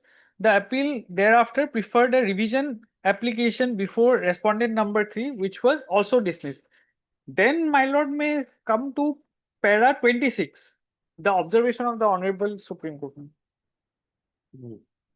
We have noted in detail the submissions made by Mr. Bhushan, though strictly speaking, it was not necessary in view of the categorical admission made by the appellant before the inquiry officer. Having admitted the charges, understandably, the appellant only pleaded for reduction in punishment before the Honorable High Court.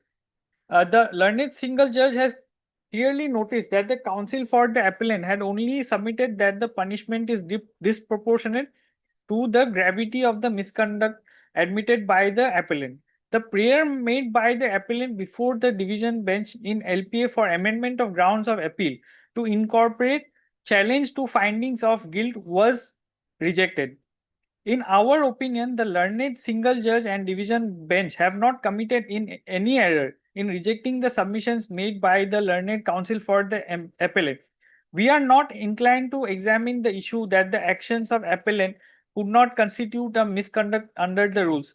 In view of the admission made by the appellant, no evidence was adduced before the inquiry officer by either of the parties. Once inquiry officer had declined to accept the conditional admission made by the appellant, it was open to him to deny the charges, but he chose to make an unequivocal admission instead of reiterating his earlier denial, as recorded in preliminary hearing held on so and so. The appellant cannot now be permitted to resile from the admission made before the inquiry officer. The plea to reopen the inquiry has been rejected by the appellate as well as the revisional authority. Therefore, it was not even argued before the learned single judge. Learned counsel had confined the submission to the quantum of punishment. In LPA, the division bench declined to reopen the issue. In such circumstances, we are not inclined to exercise our extraordinary jurisdiction under Article 136 for reopening the entire issue at this stage. Such power is reserved to enable this court to prevent grave miscarriage of justice. It is normally not exercised when the High Court has taken a view that is reasonably possible. The appellant has failed to demonstrate any perversity in the decisions rendered by learned single judge or division bench of the High Court, my lord. Then another judgment, my lord, same ratio. Tara ito.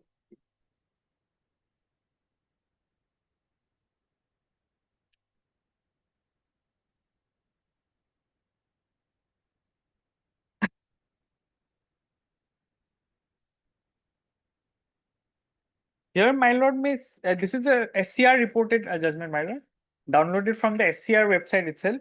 A third paragraph, my lord, if see the third paragraph of the summary.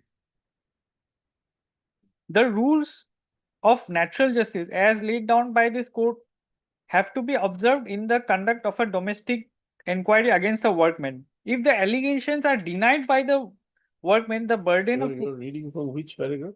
a third paragraph, my lord, first page, third paragraph. Starts from held, my lord. Placitum? Held. Huh? First page, my lord, of Hmm.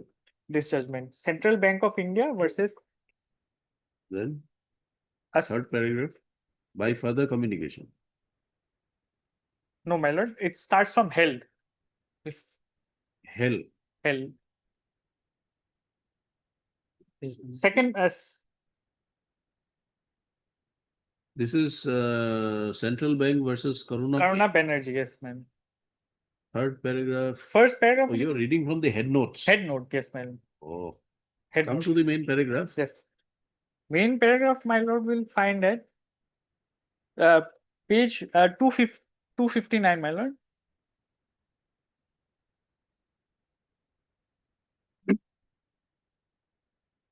Page 259. Hmm. Second paragraph, my lord. Yes. Hmm. We must, however, emphasize that the rules of natural justice, as laid down by this court, will have to be observed in the conduct of a domestic inquiry against a workman. If the allegations are denied by the workman, it is needless to state that the burden of proving the truth of those allegations will be on the management, and the witness called by the management must be allowed to be cross-examined by the workman, and the latter must also be given an opportunity to examine himself and adduce any other evidence that he might choose in support of his plea. But if the workman admits his guilt, to insist upon the management to let in evidence above the allegations will, in our opinion, will be an empty formality. In such a case, it will be open to the management to examine the workman himself, even in the first instance, so as to enable him to offer any explanation for his conduct or to place before the management any circumstances which will go to mitigate the gravity of the offense. But even then, examination of workmen under such circumstances shall not savor of an inquisition. If after examination of the workmen, the management chooses to examine any witnesses, the workman must be given a reasonable opportunity to cross-examine those witnesses and also to adduce any other evidence that he may choose. Having considered the inquiry proceedings in its entirety, in this case, we are satisfied that there has been no violation of rules of natural justice. Therefore, it follows that the order of the labor court refusing to grant approval is asked for by the management is erroneous and as such is set aside. In result, the appeal is allowed. Both parties will bear their own costs. And my lord, if my lord sees Rule 9 of the discipline and appeal rules,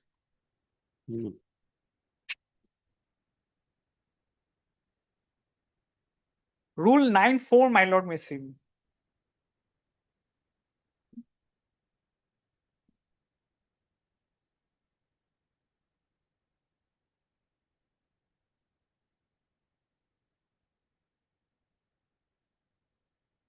Yes.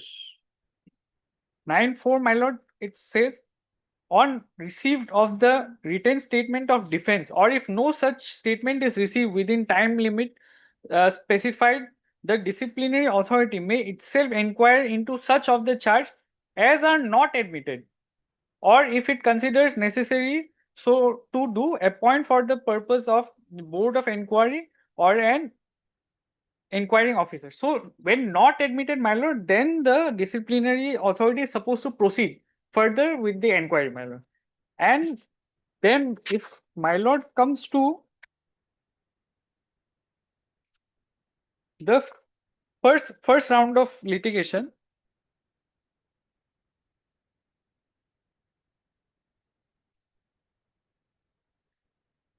page 42 of the writ petition, my lord.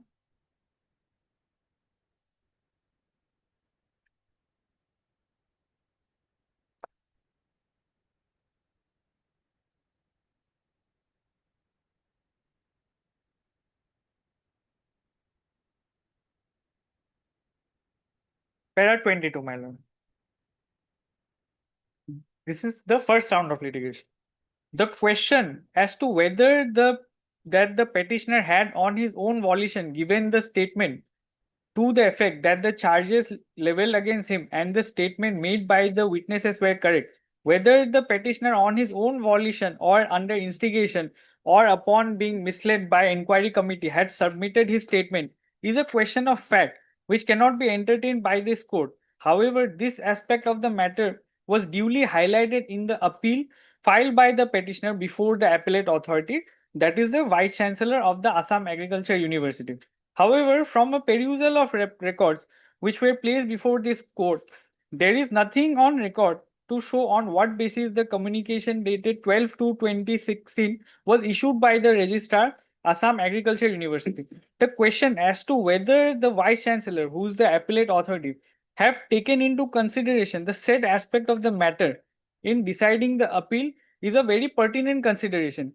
And since any document placed before this court or anything mentioned in the affidavit that those allegations were duly taken note of by the appellate authority while disposing of the appeal, this court is of the opinion that interest of justice would be met if, without interfering with the order of the removal as well as the inquiry report, this court remands matter back to the Vice Chancellor, who is the appellate authority, to decide afresh the appeal by passing the speaking order. Then, if my lord comes to page 46, the fresh speaking order, which is currently under challenge, my lord.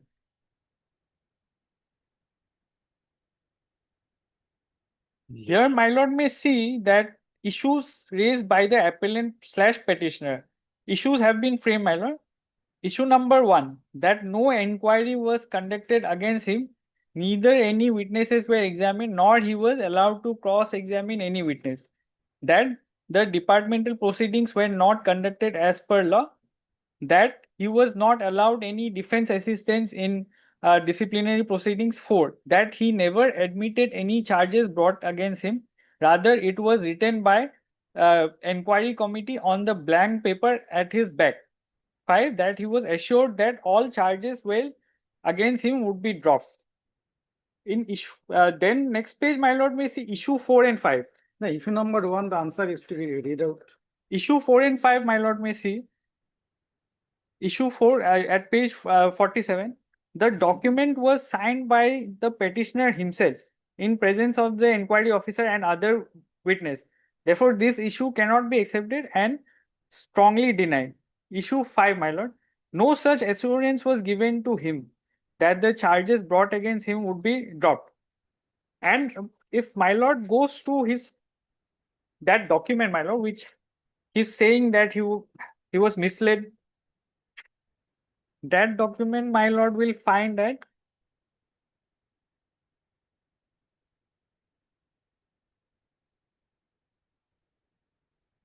Twenty-nine. Page 29.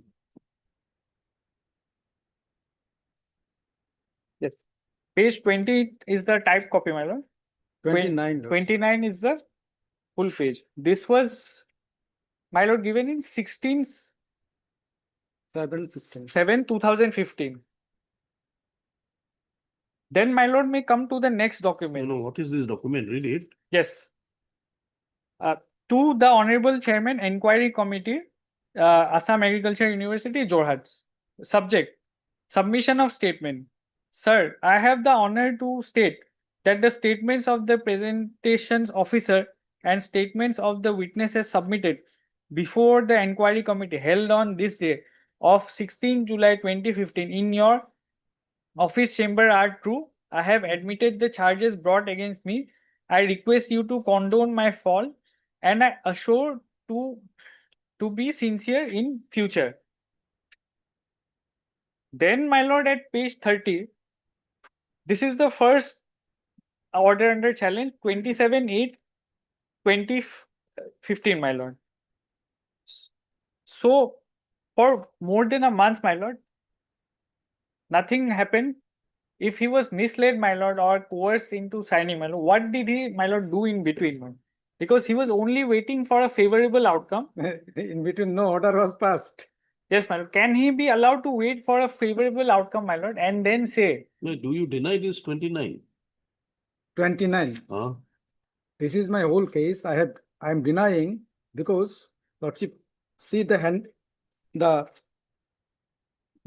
No, we are not handwriting experts. We just want to know. I am denying that I have highlighted in my appeal itself that And where is the appeal memo, appeal before the authority? yes. Lordship will find it on removal order. Not on appeal. Page 31. Those.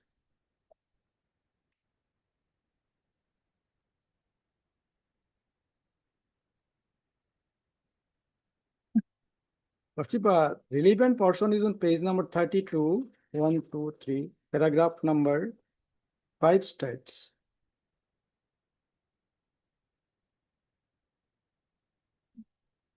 May I read out, Lordship? Yes. That said, on the day when I went before the inquiry committee, I was neither allowed to cross-examine any witness nor any departmental proceeding was conducted in any manner as required under the law. Rather, I was asked to sign in a blank paper and I was assured that all the charges leveled against me would be dropped.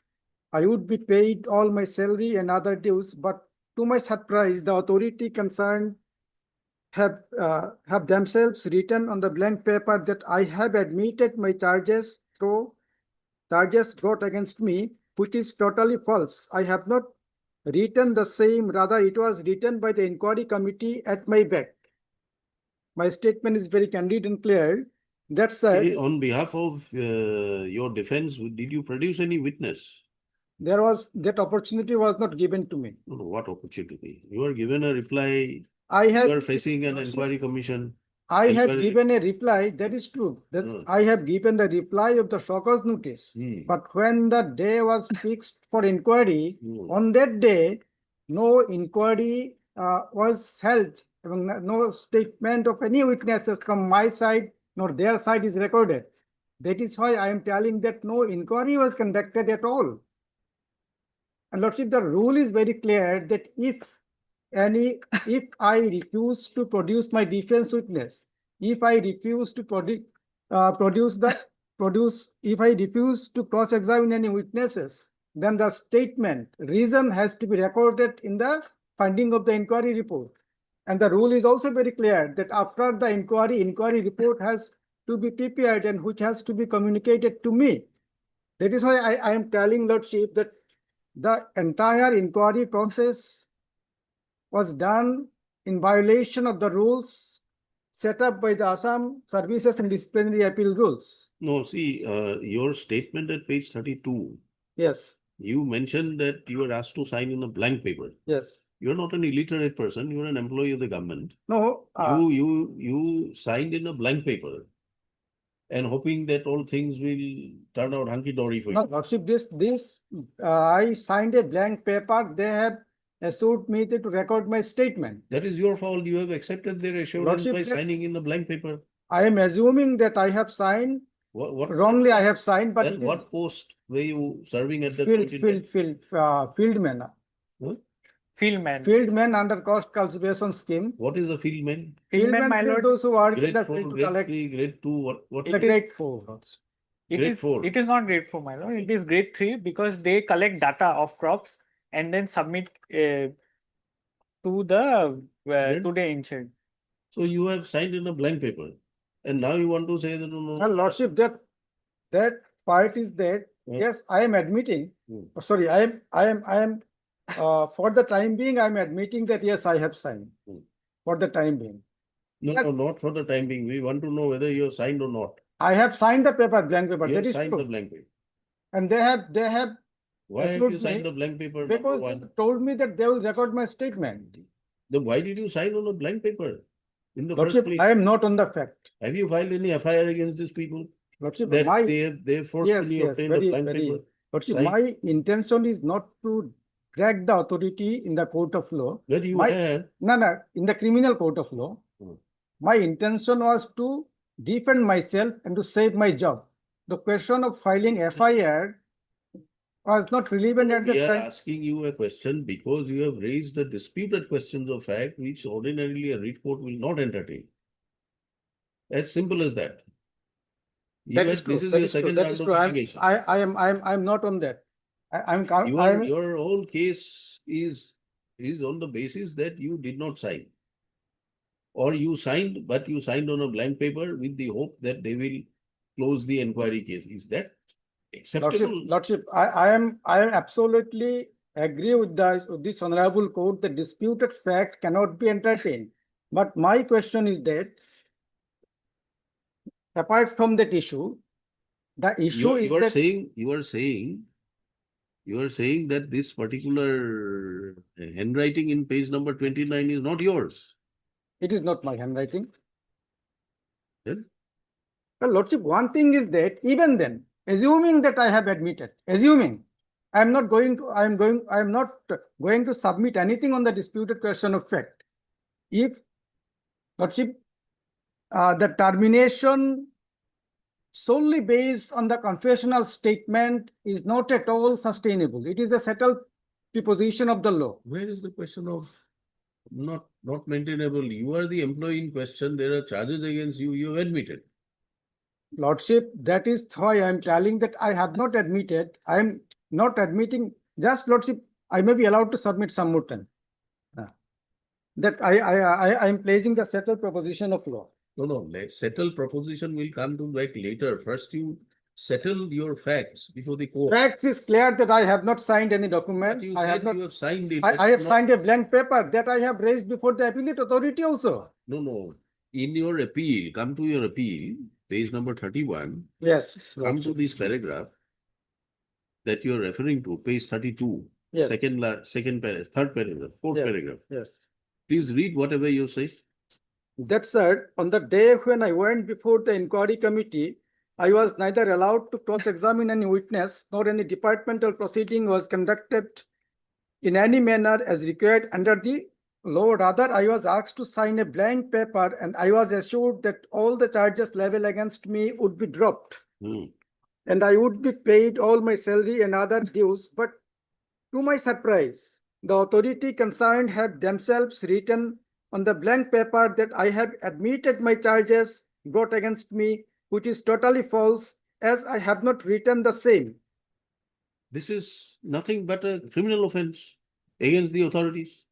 Lordship, that I have raised in the appeal. Huh. That is true. Because Lordship, one thing is to be noted that the entire process is the departmental proceedings. And the incident took No, place. how will the authorities now find out whether you have written or they have written? How will this court find out? Whose handwriting is this? Unless it is No, sent no. for, Authority is telling that in spite of, Examination. no, authority is has the telling, authority admitted anywhere that, yes, he had signed on a blank paper? We have written it saying that he has admitted. also. nobody, neither, I am not admitting, nobody will admit their guilt. It is the. You are admitting that you have signed on a blank. I have signed on the blank paper, I am That's right. admitting. Why will anybody, an educated person, government employee, sign on a blank paper? Because That's there's in the middle of an inquiry. assurance that they will record my statement. Then where have you stated? Where have you made The this Lordship, coming allegation? to the next paragraph. Where have you made this allegation that The this Lordship, is in the- absolutely a criminal conduct on the Criminal respondent? conduct is it, Lordship, this, that I have submitted, the entire process was a part of the departmental proceeding. And while I have attended the inquiry committee, that my intention was to save my job and to defend myself through the departmental proceeding. By I- participating it, I have participated in the departmental proceedings, then but why did you sign on a blank paper? that assurance they have given. The Lordship, similar question may be put on them. Why they have written all these things? Where is that allegation that they have written it? You see, The allegation is candid and clear. Your It is- your allegation is there without taking it to the proper course of action, resorting to the proper course of action. This is a criminal offense. That is true, Lordship. I am admitting that it is a criminal offense that I have highlighted before the authority. That criminal offense, if suppose that I have filed an FIR and the people who are present on there, they have been booked and arrested. In that case also my job, my job shall not be defended because Whether your job is there or not, we don't. Because- Your because- only ground is that you did not write whatever they have stated you have written. Now, this is one of why- the grounds. what Lordship, is this the is process? one of the grounds. This is the main ground. The entire proceedings against you by the department, they have stated you have admitted. And I am telling that I have not admitted. How does this court find it out? On what are the parameters? Parameter is that, Lordship, they are telling, yes, I'll address the issue. This is very important issue. Hmm. Once I have admitted there is no need to conduct a departmental inquiry, this is settled as my friend has submitted. But what they are telling, I will just refer the page number 53 of their affidavit. Page number 53, Yes. paragraph number 21. Lordship, this point again, I am asserting that assuming that I have admitted there is no need to conduct inquiry. Hmm. Once the inquiry is conducted, then this court will draw an assumption that that I have admitted nothing.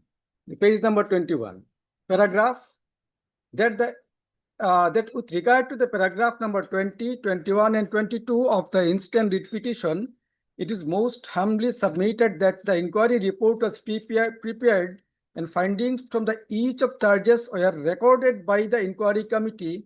All the charges brought against the petitioner was substantially established based on the statement of the witnesses. It has been clearly stated, based on the statement of the witnesses and cross-examination. Furthermore, the entire departmental proceeding was conducted as per the rules and every opportunity was given to the petitioner to defend himself. Now the issue is that, admitted position is that as per the affidavit in opposition that inquiry was conducted, sufficient opportunity was given to me to cross-examine the witnesses. Opportunity was also given to me to produce my defense witnesses. But the rule clearly says that if I decline to cross-examine any witnesses, that has to be recorded in writing. If I refuse to produce any defense witnesses, then it No, is then also. you continue reading the paragraph. There are other statements made. Yes, in the I'll same continue. paragraph. I'll continue. Lordship, now I'm reading the last line. The specified lines of the notice dated 19/6/2015 clearly revealed that the option to reply and was not opposed or denied by the petitioner in the departmental proceedings. Moreover, the petitioner himself attended the inquiry committee in person and no defense witnesses were produced by him. So there is no question of examination and cross-examination of defense witnesses. And the petitioner also did not appeal to the same before the inquiry committee or ever. This line is important. Lordship will compare with my appeal. that whether I have made appeal or not. Hmm. The petitioner himself signed the document in presence of the inquiry officer, members of the inquiry committee and the witnesses, and also admitted charges brought against him. No blank paper was ever given to the petitioner, nor was he asked to sign on any blank paper. The petitioner's signature and the relevant documents ought to be considered. So issue is that they are telling that inquiry is conducted and everything is recorded. Sufficient opportunity was given. And Lordship, this is one issue. And second thing is that I may be allowed to refer the termination order of dismissal. Page 30, Lordship.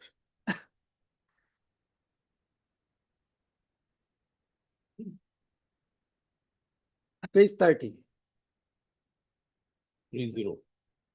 Whereas Sri Sukamal Boru, Fieldman Comprehensive Scheme for Studying the Coast Cultivation of Principal Crops in India, Assam Agricultural University, Jorhat, was charged with unauthorized absence in duty, gross negligence in duty, disobeying of office orders, and insubordination.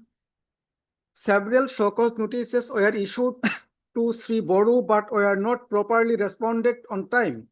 Whereas an inquiry committee was constituted by the Honorable Vice Chancellor and Chairman of AERC, Assam Agricultural University, Jorhat, as per the provision of the Assam Service Discipline and Appeal Rules 1964. And where is the inquiry committee established all charges level against him, against Sri Boru? Where is from the service record, it is revealed that Sri Boru is very inclined to act which are unbecoming of a government employee. Sri Boru admitted the charge in his statement. He could not defend himself even after being given chances before the inquiry officer. So we find two things here, that the comprehensive inquiry was conducted and the charges which are leveled against me, these were established by way of inquiry. And the second line says that I have admitted the charges. First, they have established the charges, then I have admitted. But my question is that, Lordship, assuming that document, I am not arguing because, yes, because the disputed fact cannot be decided by the read court.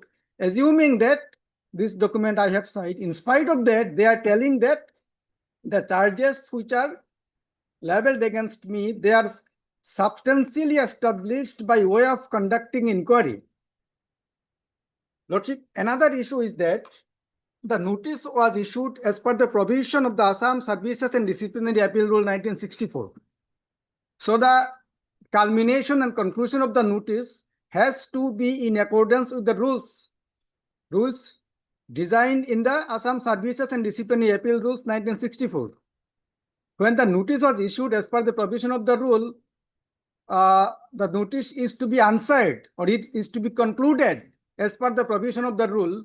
But that rule nowhere says that if a government servant admits his guilt or the charges, the inquiry need not to be concluded. What is the inquiry about? Why is the inquiry necessary?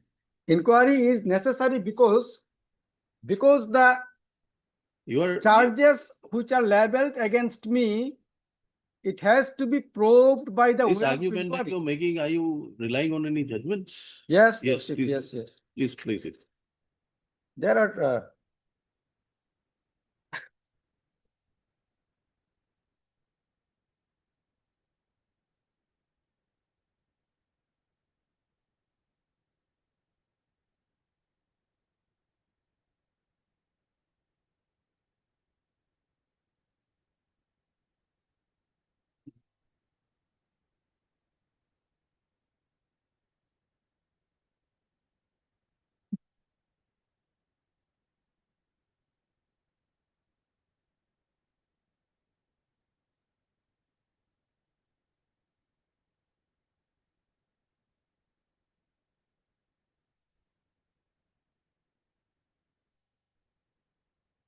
Okay, first I will refer the judgment Jaswant Singh versus the state of Punjab and others. Hmm.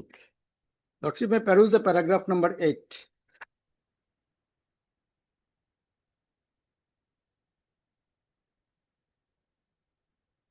No, don't refer to paragraph, just tell us what this case is all about. What is the facts involved in the case?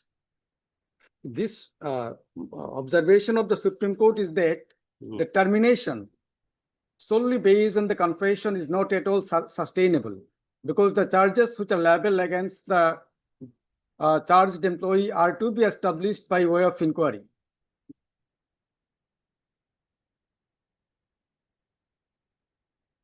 I may be allowed to read out the relevant portion. It is a law settled by the Honorable Apex Court. This is under 311(2), 2B.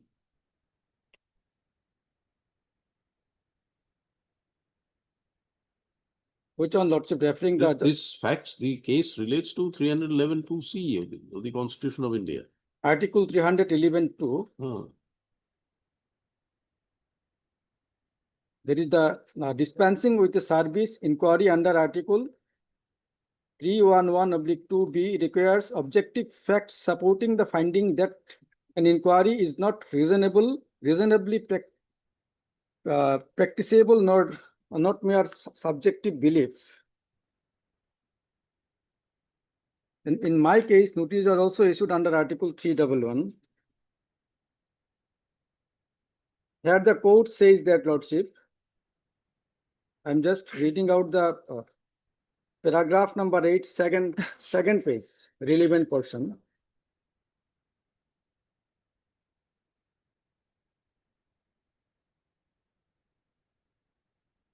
From the second paragraph. Yes. A disciplinary authority is not expected to dispense with the disciplinary authority lightly or arbitrarily or out of ulterior motives or merely in order to avoid the holding of an inquiry or because the departmental case against the government servant is weak and must fail. The decision to dispense with the departmental inquiry cannot be therefore be rested solely on ipsi dixit of the concerned authority when the satisfaction of the concerned authority is questioned in a court of law. It is incumbent on those to support the order to show that the satisfaction is based on certain objective facts and is not the outcome of the whim or caprice of the concerned officer. Lordship, this is clear. The word ipsi dixit refers that a statement made solely on the opinion of an individual without any supporting evidence. And the court is telling that therefore be rested, decision should not be rested solely on the ipsi dixit, that is on the statement made by employee. And second word is a legal word which is whim or caprice. Whim or caprice action. You are saying that ipsi dixit means the statement of the delinquent officer. No, delinquent not officer. It is statement refers, ipsi dixit refers to a statement made solely on the opinion of an individual. From where have you given that connotation? Lordship, that is the dictionary meaning which I have. Ipsi dixit, what I have read out, it is I have noted from the dictionary, that is why I'm telling. Ipsi dixit is? Refers to a statement made solely on the opinion of an individual without any supporting evidence. Exactly. Now, ipsi dixit of the concerned authority. We are not concerned here. You are not challenging the ipsi dixit of the concerned authority. Here No, is a case which is solely on the ground whether in view of your admission, having signed that paper, whether further inquiry was required or not in terms of the rules. That is the core issue. No, the second, Lordship, the second, when it is, the court says that when the decision of the authority is put under challenge in any court of law, they should defend it. Mr. Mazumdar, please restrict your arguments to to the claims, reliefs that you are placing. Yes, Lordship. Mere reference of a judgment. No, no, my Lordship, It must have relevance to the facts of your case. Lordship, Kuldeep Singh versus the Commissioner of Police and others, Yes. paragraph number 6 and 7. Hmm.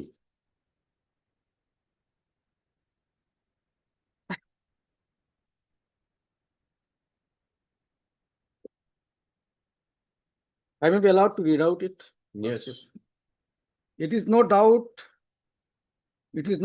true that the High Court under Article 2 to 6 or this court under Article 32 would not interfere with the finding recorded at the departmental inquiry by the disciplinary authority or the inquiry officer. As a matter of course, the court cannot sit in appeal over those findings and assume the rule of the appellant authority, but this does not mean that in no circumstances can the court interfere. The power of judicial review available to the High Court as also to this court under the Constitution. He is also not in quarrel. Lordship, I may be allowed to finish it. I am coming, the relevant part. All right. The power of judicial review available to the High Court as also to this court under the Constitution takes in its stride of the domestic inquiry as well as it can interfere with the conclusion reached therein if there was no evidence to support the findings or findings recorded where such as could not have been reached by an ordinary prudent man or finding were perverse or made at the dictate of the superior authority. That line, made at the dictate of the superior authority, that I have repeatedly telling from the beginning of my appeal that whatever I have signed, that was, they have assured that the charges shall be dropped. On good faith, I have signed. And after that. In your appeal, did you make a specific allegation against these officers?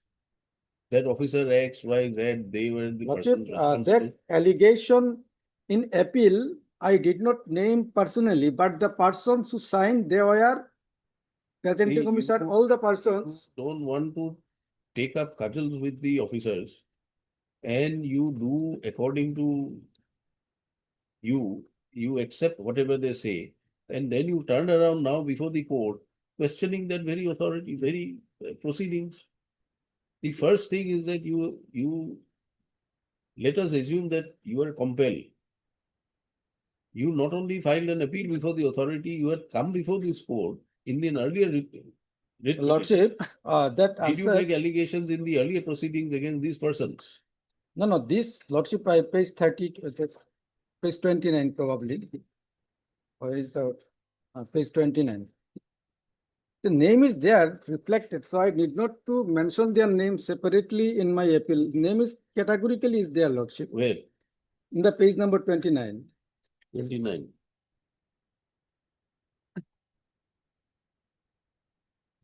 That the present Commissioner BC. This is that disputed letter. This is the disputed letter. But in your appeal, did you make these persons make this, allegations against these persons? I particularly, I did not. Appeal is there in the page number 32. I particularly did not name anyone, but I have referred the document where the name is recorded. Why can't you do things straight and direct? You file an appeal. First you sign in a blank paper. You first sign in a blank paper. There is nothing written there. You sign on a blank paper. That is true. Then you admit the signature, but you don't admit the contents. No, signature I have admitted because earlier I have signed. That is what we are saying, that you admit the signature, but you don't admit to the contents. Because I have signed in the blank paper, that is why I have admitted, I am admitting the signature. That is what we are saying, Mr. Mazumdar. Are we saying anything different? Lordship. Yes. Then you go and file an appeal and you don't name these persons there, at least in the appeal, to say that these are the persons who forced me to sign in the blank papers. Lordship, my submission is that I have stated that my signature have taken in the blank paper, thereafter report is prepared. And this document was a part of my appeal. So because there is no personal enmity with me, with anybody. The How can presiding there be no officer- personal enmity when? Because when they somebody represent the puts- department. When somebody has written something on your blank paper, contrary to, according to you, what they have verbally stated to you. Lordship, the presenting officer and the witnesses who were present there, they were the representative of the university. So there is question of personal enmity does not arise, and this document was a part of the appeal, Lordship. And the Lordship, I may be allowed to read the second paragraph. So whatever I have highlighted, that the Supreme Court says that if anything signed at the dictation of the superior authority, and on the basis of which if a person is terminated, such termination is Where is the proof?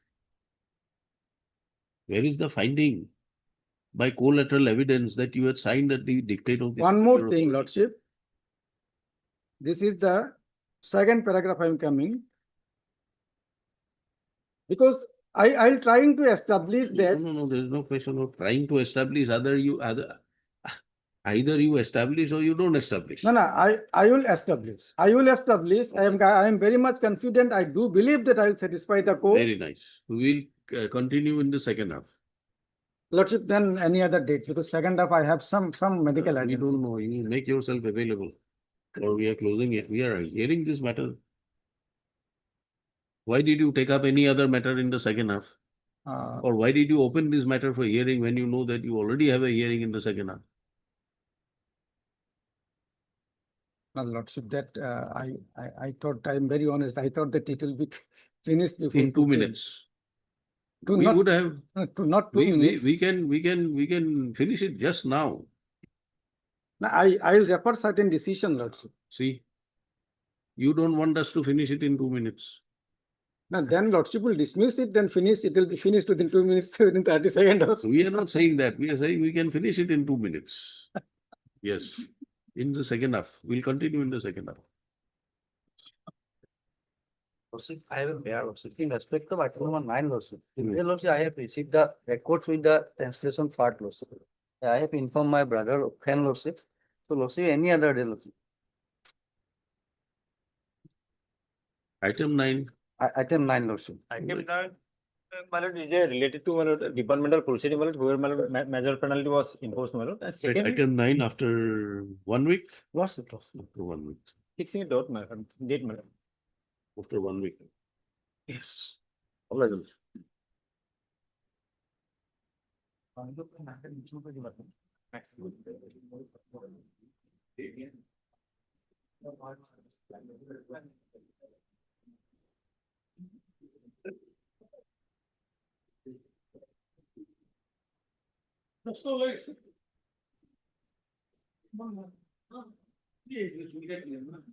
No, I get it, something else.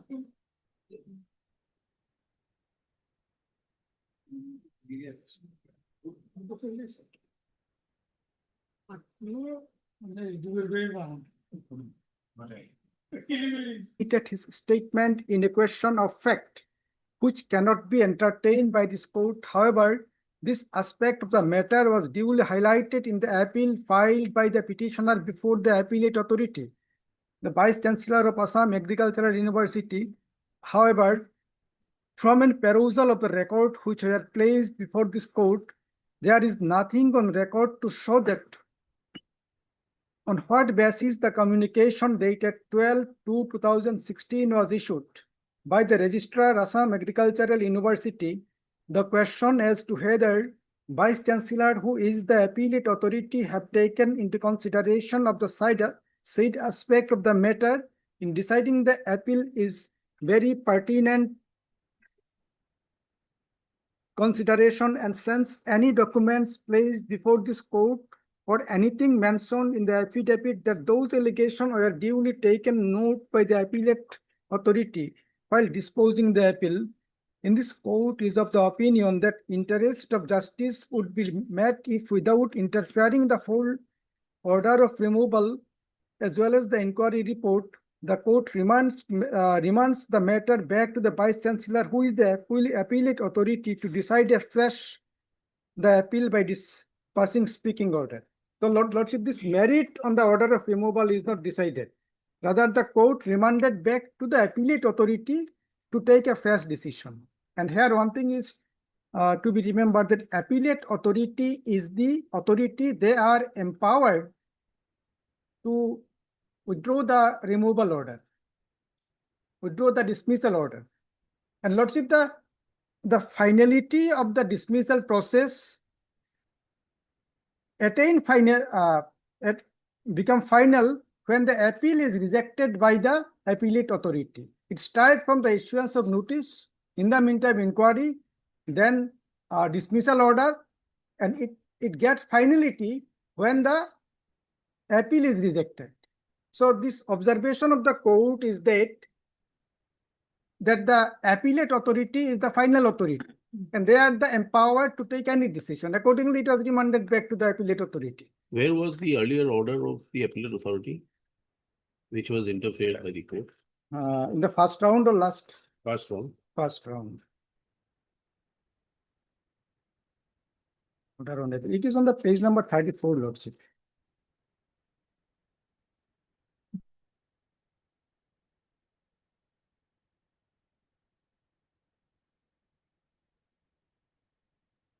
This is only communication. Order is not here. Order, no, this one is also communicated to me. Nothing order of, no details order was passed. Where is that order? Well, in the first round, this was the order. Then, my lord, the honorable court found that this has no reasoning, nothing. That is why my How can it be an order? Read the first line. Page 34, read the first line. with reference to the subject and letter cited above, I am directed to inform you that your prayer for This is a communication to inform him that his prayer is rejected. Yes. Where is the order of rejection? at that time, my lord, this was treated as their version of my lord order, but then subsequently, my lord, the court remanded to pass a proper order, my lord. That is how, my lord, we ended up in Annexure 11, my lord. That speaking order, man. But that speaking order does not answer the core issue.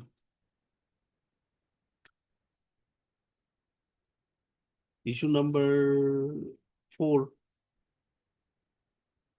Just a one-liner. Yes, my lord. This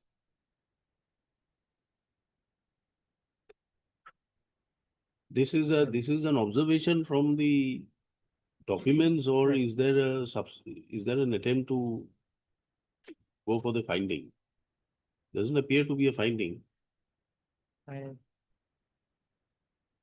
it only says, my lord, he signed on it voluntarily, and since he said that he was No, it doesn't say voluntarily. in presence of was signed by the petitioner himself in presence of the inquiry officer and other witnesses.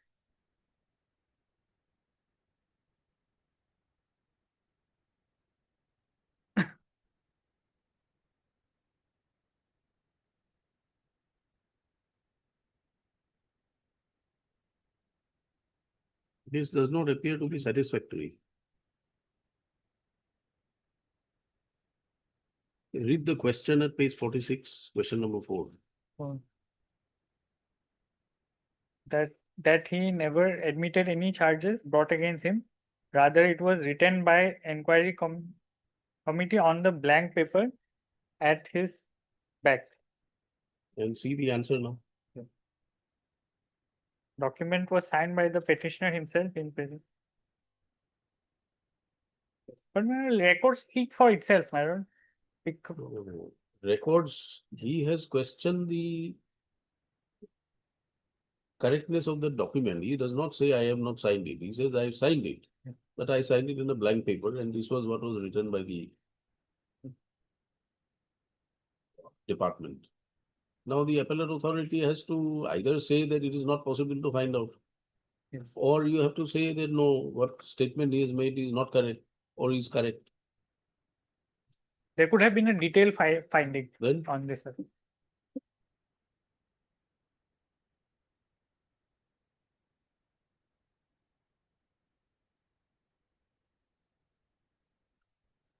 hmm, Yes, my lord. But the only thing is, my lord, after that document for more than a month, my lord, after the outcome was not favorable, my no, lord. see.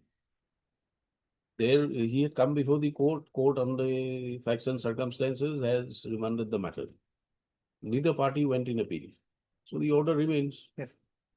So when the court has directed the appellate authority to redecide this issue, that decision has to be relevant to the question raised. That he did not complain after 1 month, 2 months, 3 months is irrelevant now.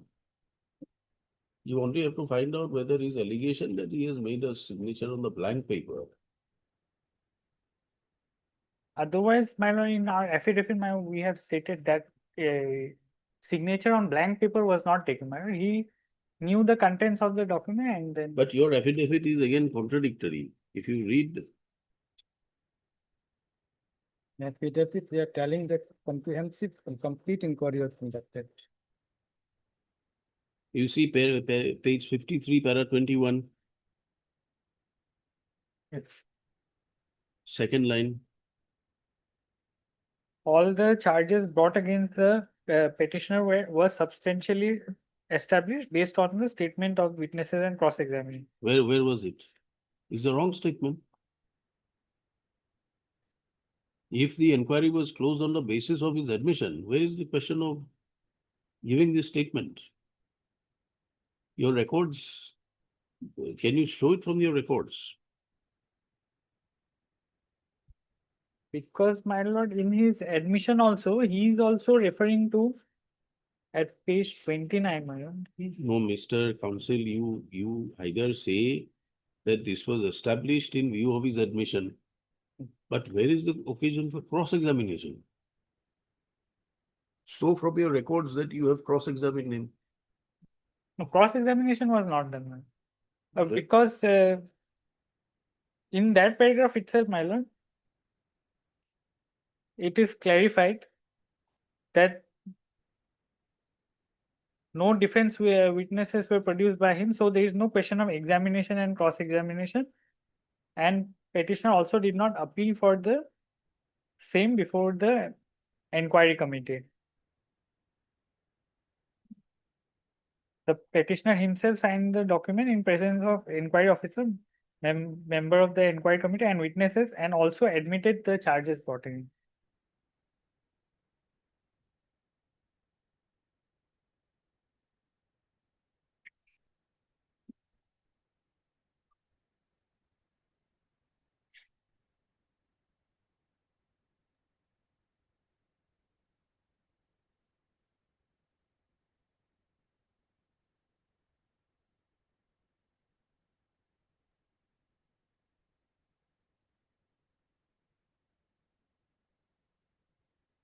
So,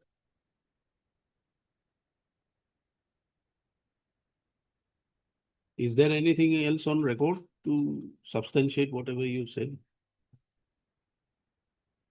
And my lord, I would just like to, again, my lord, just reiterate that at page 29, my lord, that is the statement of admission, 16 July 2015, my lord. Then the next annexure, my lord, at page 30. It has to be answered by the appellate authority. Appellate authority barely said it was signed in the presence of inquiry officer and other witnesses. How has the inquiry officer arrived at this finding? Is it by looking into the disputed document? Or is it from other contemporaneous material?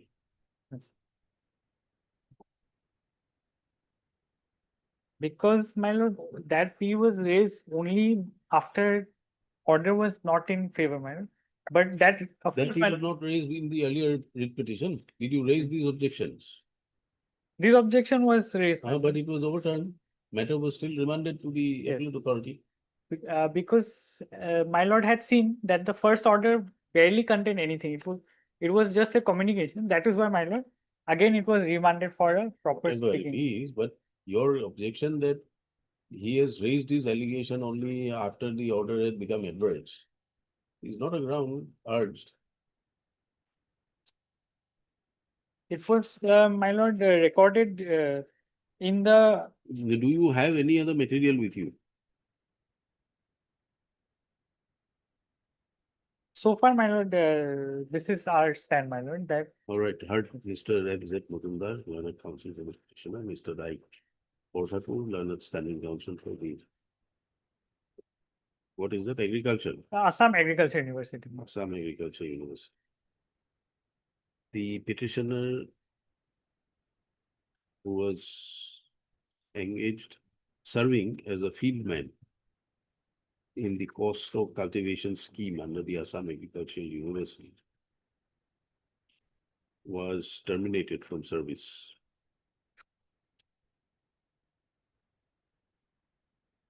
By which order?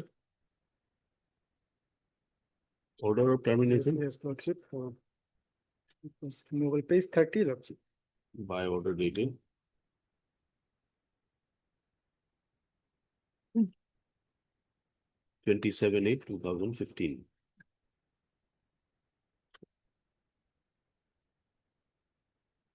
The order of termination preceded an inquiry proceedings initiated against the petitioner under the Assam Services Discipline and Appeal Rules 1964.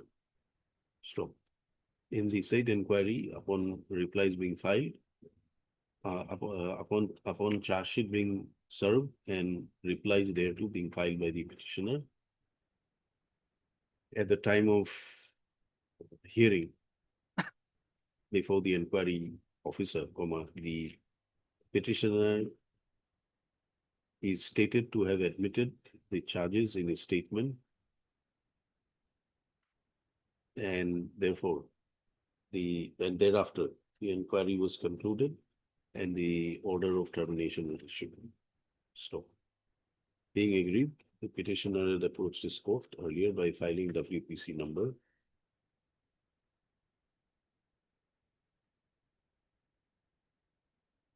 2232 of 2016.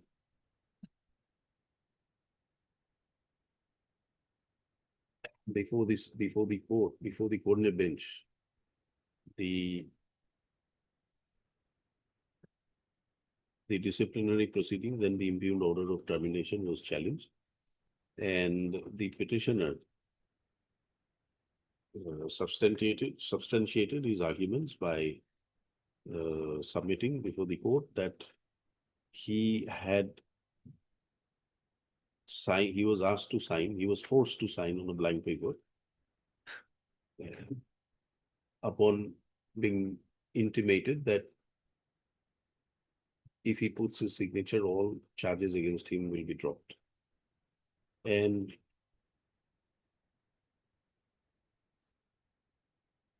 believing such assurances coming from the departmental officers, the petitioner had allegedly signed on a blank paper. Stop. Subsequently,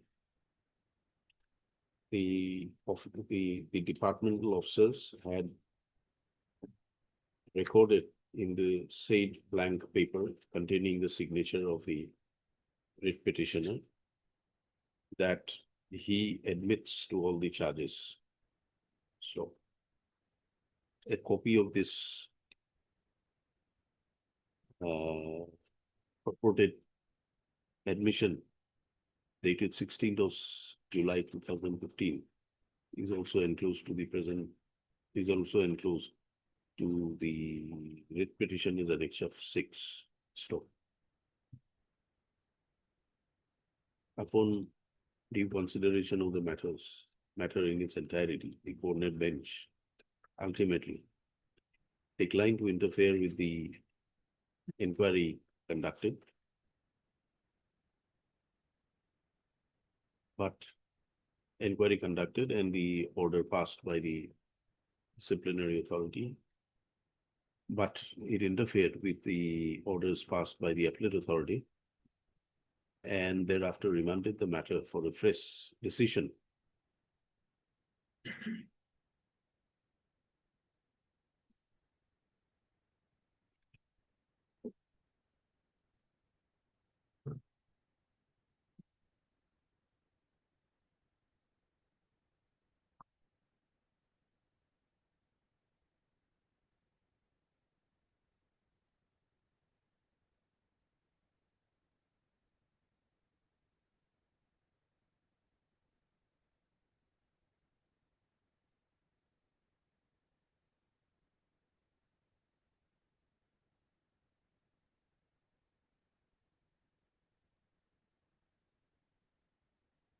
the court, the coordinate bench, by the state order dated so and so.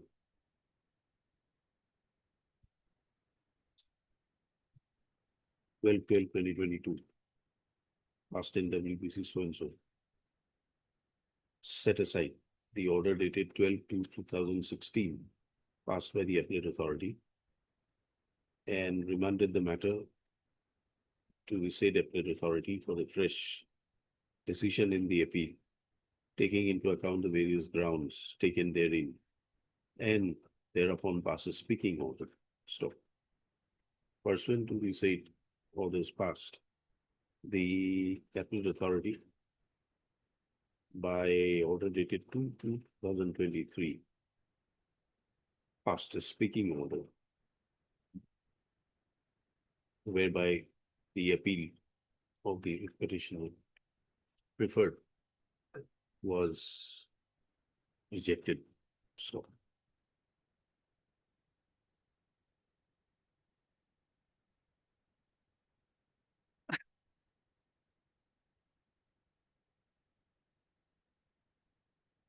where being aggrieved, the present writ petition has been filed.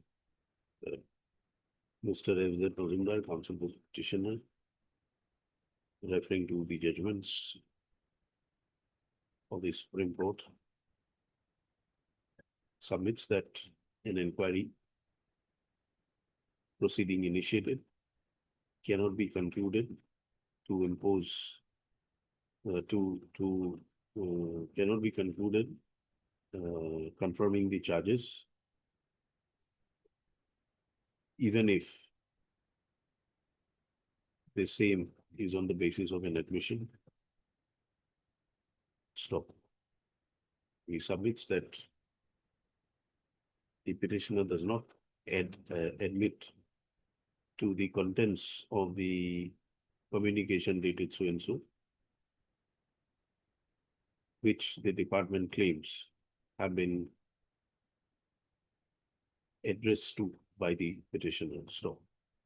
The learned counsel for the petitioner, however, submits that he admits only to the signature made in the same document, but not to the contents. Stop.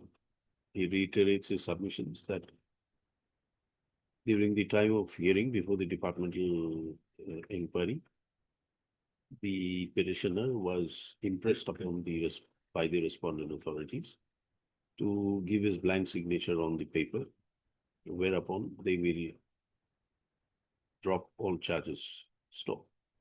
Believing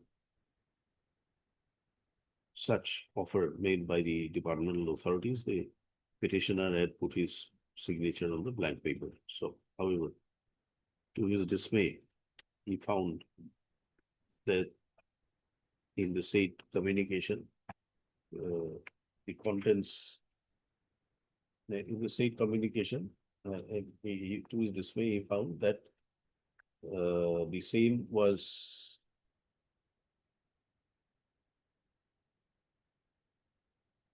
thereafter treated to be an admission on the part of the petitioner with his due signature. Stop. He therefore submits that the contents of the said communication had never been written by the petitioner, although he maintains that he had put his blank signature on the blank paper. So, well, the standing counsel, Mr. Bothakur, on the other hand, disputes the contentions of the counsel for the petitioner. He submits that in terms of the earlier order, the matter was examined and a speaking order was issued by the Vice Chancellor, Assam Agricultural University, Jorhat, by order dated 2/2/2023. Stop.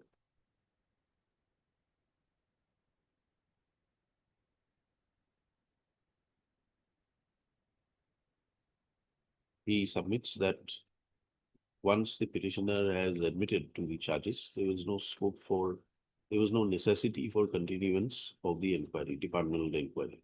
Stop. He therefore submits that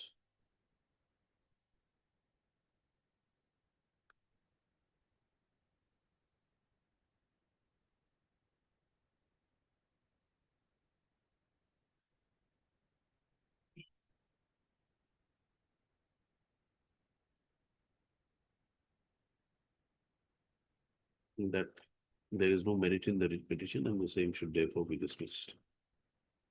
Better. The counsel for the respondent has also relied upon the following judgments in support of his contentions. So, better. Counsel for the parties have been heard, pleadings available on record have been carefully perused. The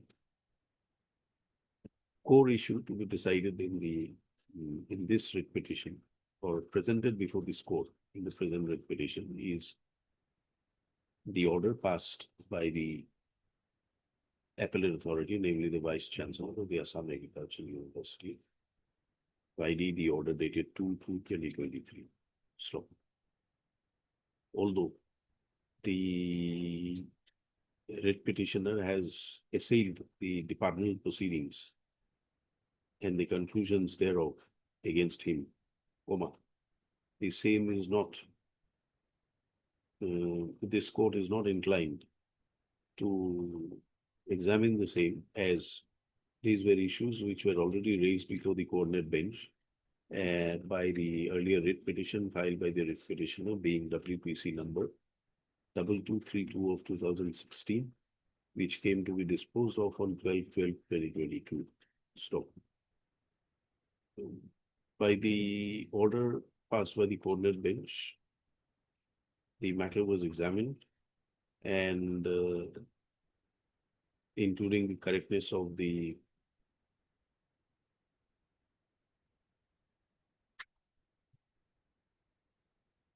inquiry which was undertaken. Stop. The coordinate bench, however, declined to interfere with the inquiry proceedings, but considered that the appellate authority was duly reposed with the powers for interfering with any order passed by the disciplinary authority in the event any shortcomings or defects were noticed by the appellate authority. Stop. Under such circumstances, the coordinate bench interfered with only the appellate authority, or only the order passed by the appellate authority, and remanded the matter back for a fresh decision.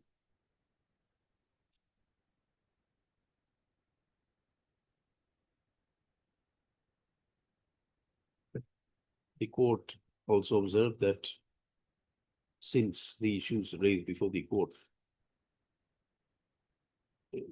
involved questions of facts, the appellate authority would be the apposite authority to examine the same and pass an speaking order thereon. So, pursuant to this order was not appealed against by either of the parties. Stop. Thereafter, by the impugned order dated so and so, the appeal preferred by the petitioner was dismissed. Stop. For convenience, the speaking order passed by the appellate authority is extracted below. The impugned speaking order, page 46, proposal.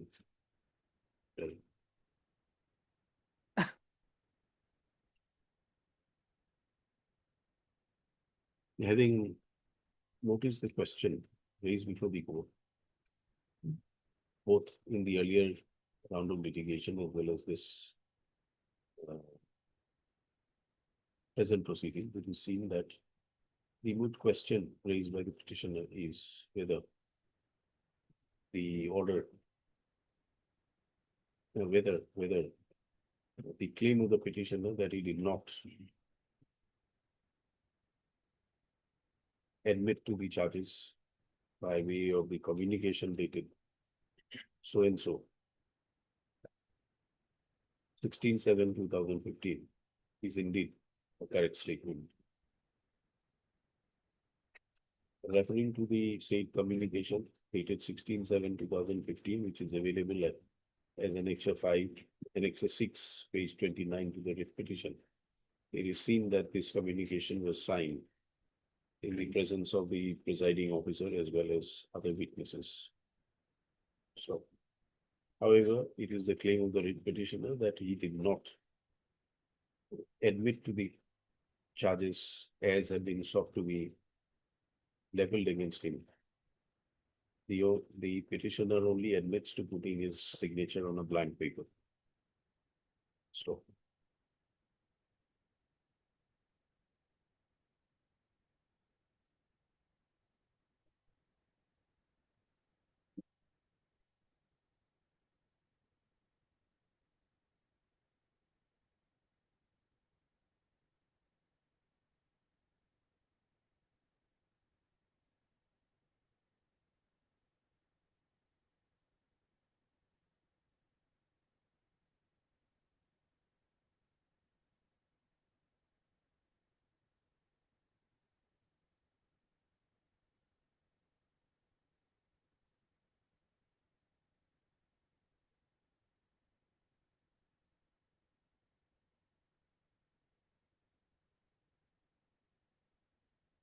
No contemporaneous material has been placed before this court by the writ petitioner as well as by the respondents to support their contentions. Stop. From the order passed, from the appeal filed before the appellate authority, which is also enclosed to the pleadings of the present proceedings, it is seen that there is a specific ground urged by the writ petitioner that he did not admit to the charges made against him. Admit to the charges, but where is your appeal? Appeal. Yes, so please,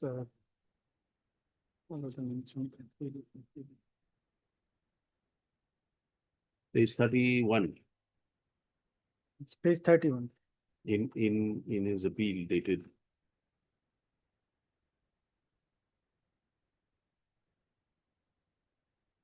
in his appeal filed before the appellate authority. There is a specific ground urged that he was asked to sign in a blank paper and that he was assured that all charges leveled against him would be dropped and that he would also be paid his salary and other dues.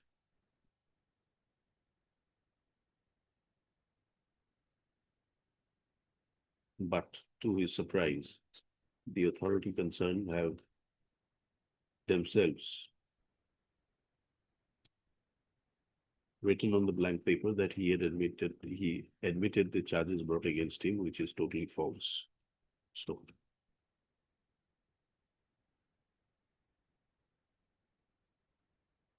It is also not in dispute that although the petitioner has made allegations against the respondent departmental authorities of having written on the blank paper containing his signature that he had admitted to all the charges, no FIR or complaint to that effect, to any effect, has been found to have been lodged by the writ petitioner. Stop. There is no explanation as to why the writ petitioner did not raise such complaints and objections before the appropriate forum, including departmental forum, when the petitioner was aware that the departmental authorities had written in the inquiry, written in the said communication, that the petitioner had admitted to all charges, which the petitioner clearly disputes. Stop.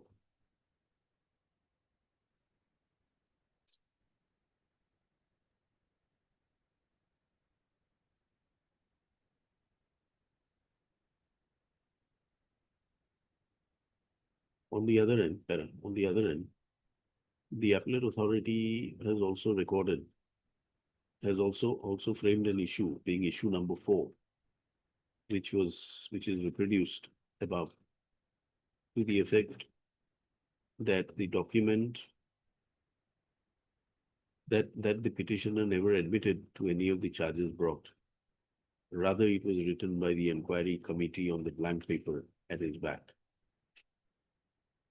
And this issue was answered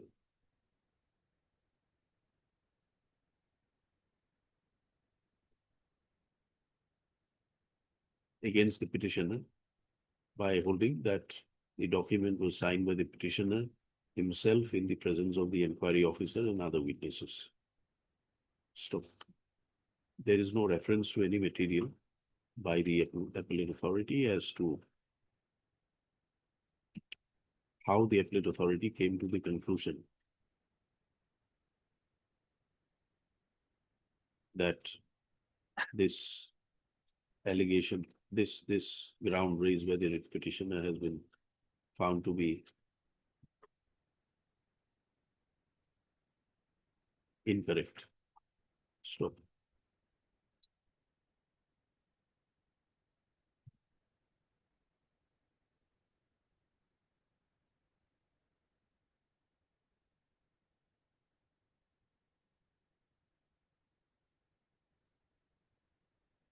The appellate authority was duty bound in law pursuant to the directions issued by a coordinate bench to examine the matter in this aspect and pass a speaking order. Stop. The findings of and the conclusions of the appellate authority on this ground appears to have been made without conducting a proper inquiry as to the attending facts and circumstances. Stop.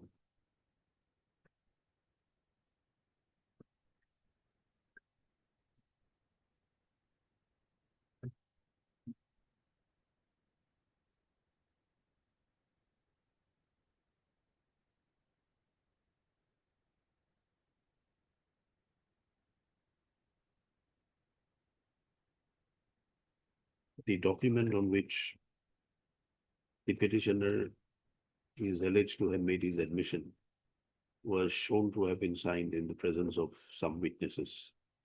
Stop. The order, speaking order passed by the appellate authority does not reveal whether these witnesses were called upon and examined by the appellate authority.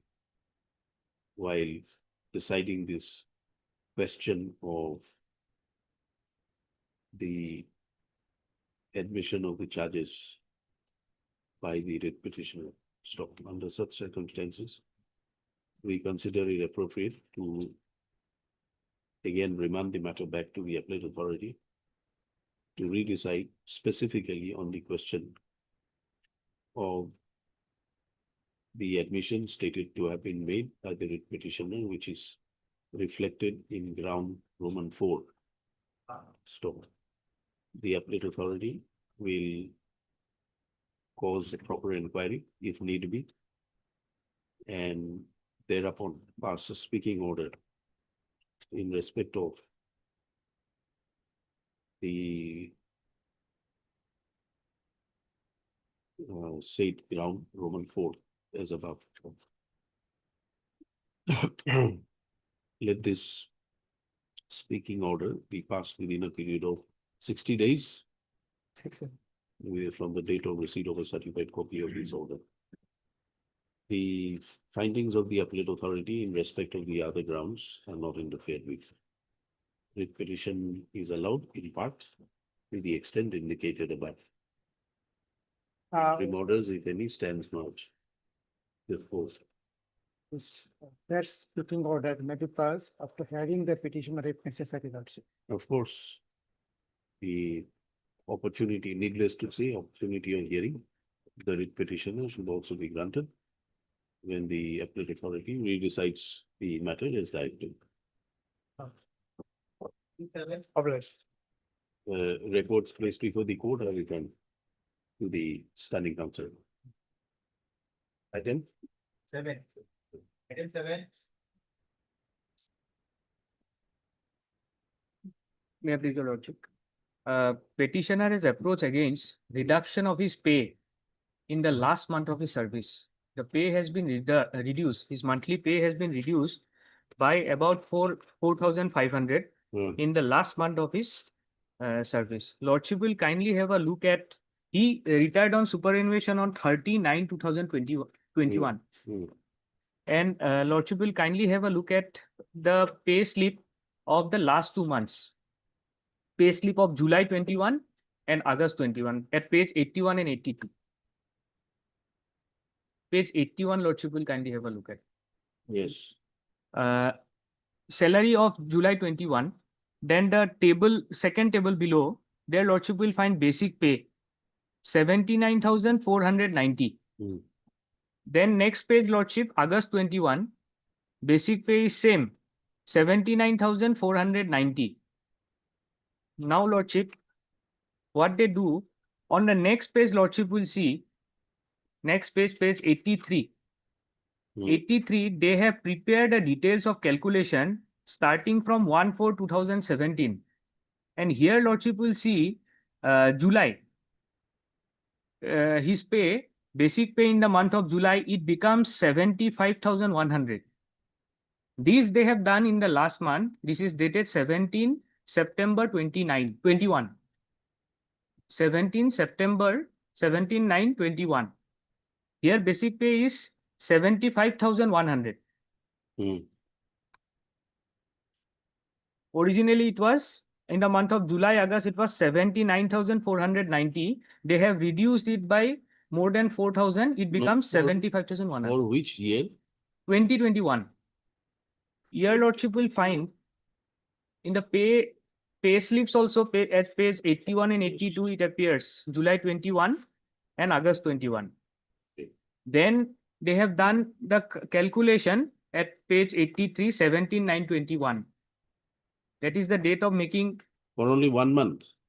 No, they have started, they have reduced it from this page, page 83, it appears that they have reduced it from 1/4/2017. For a moment, Lordship can see 2019 basic pay also. 19, it is 70,780 after reduction. 70,780. Now, Lordship will see my pay in the month of in 2019, originally what it was. Originally, that your Lordship will find at page 84. Originally, on 1/7/2019, it was 74,920, page 84. Has your Lordship got it? Yes. Originally in 2019, it was 74,920. They have reduced it by about more than 4,000. And it appears that they have done it from 1/4/2017. And this action has been done without any notice, without any hearing, anything, Lordship. I was taken aback when I came to know about this calculation sheet. Now they're recovering it from your. They have not recovered, but they have refixed my pay behind my back. They have reduced it, and eventually, as a result of this, I am getting lesser pension, Lordship. Lesser pension. And this will have a toll in all my, throughout my entire life, Lordship, maybe even after my life. So, no opportunity. But before going further on into the merit of the case, Lordship will kindly have a look at this judgment. This is on reduction of pay. Reduction of pay. What is it?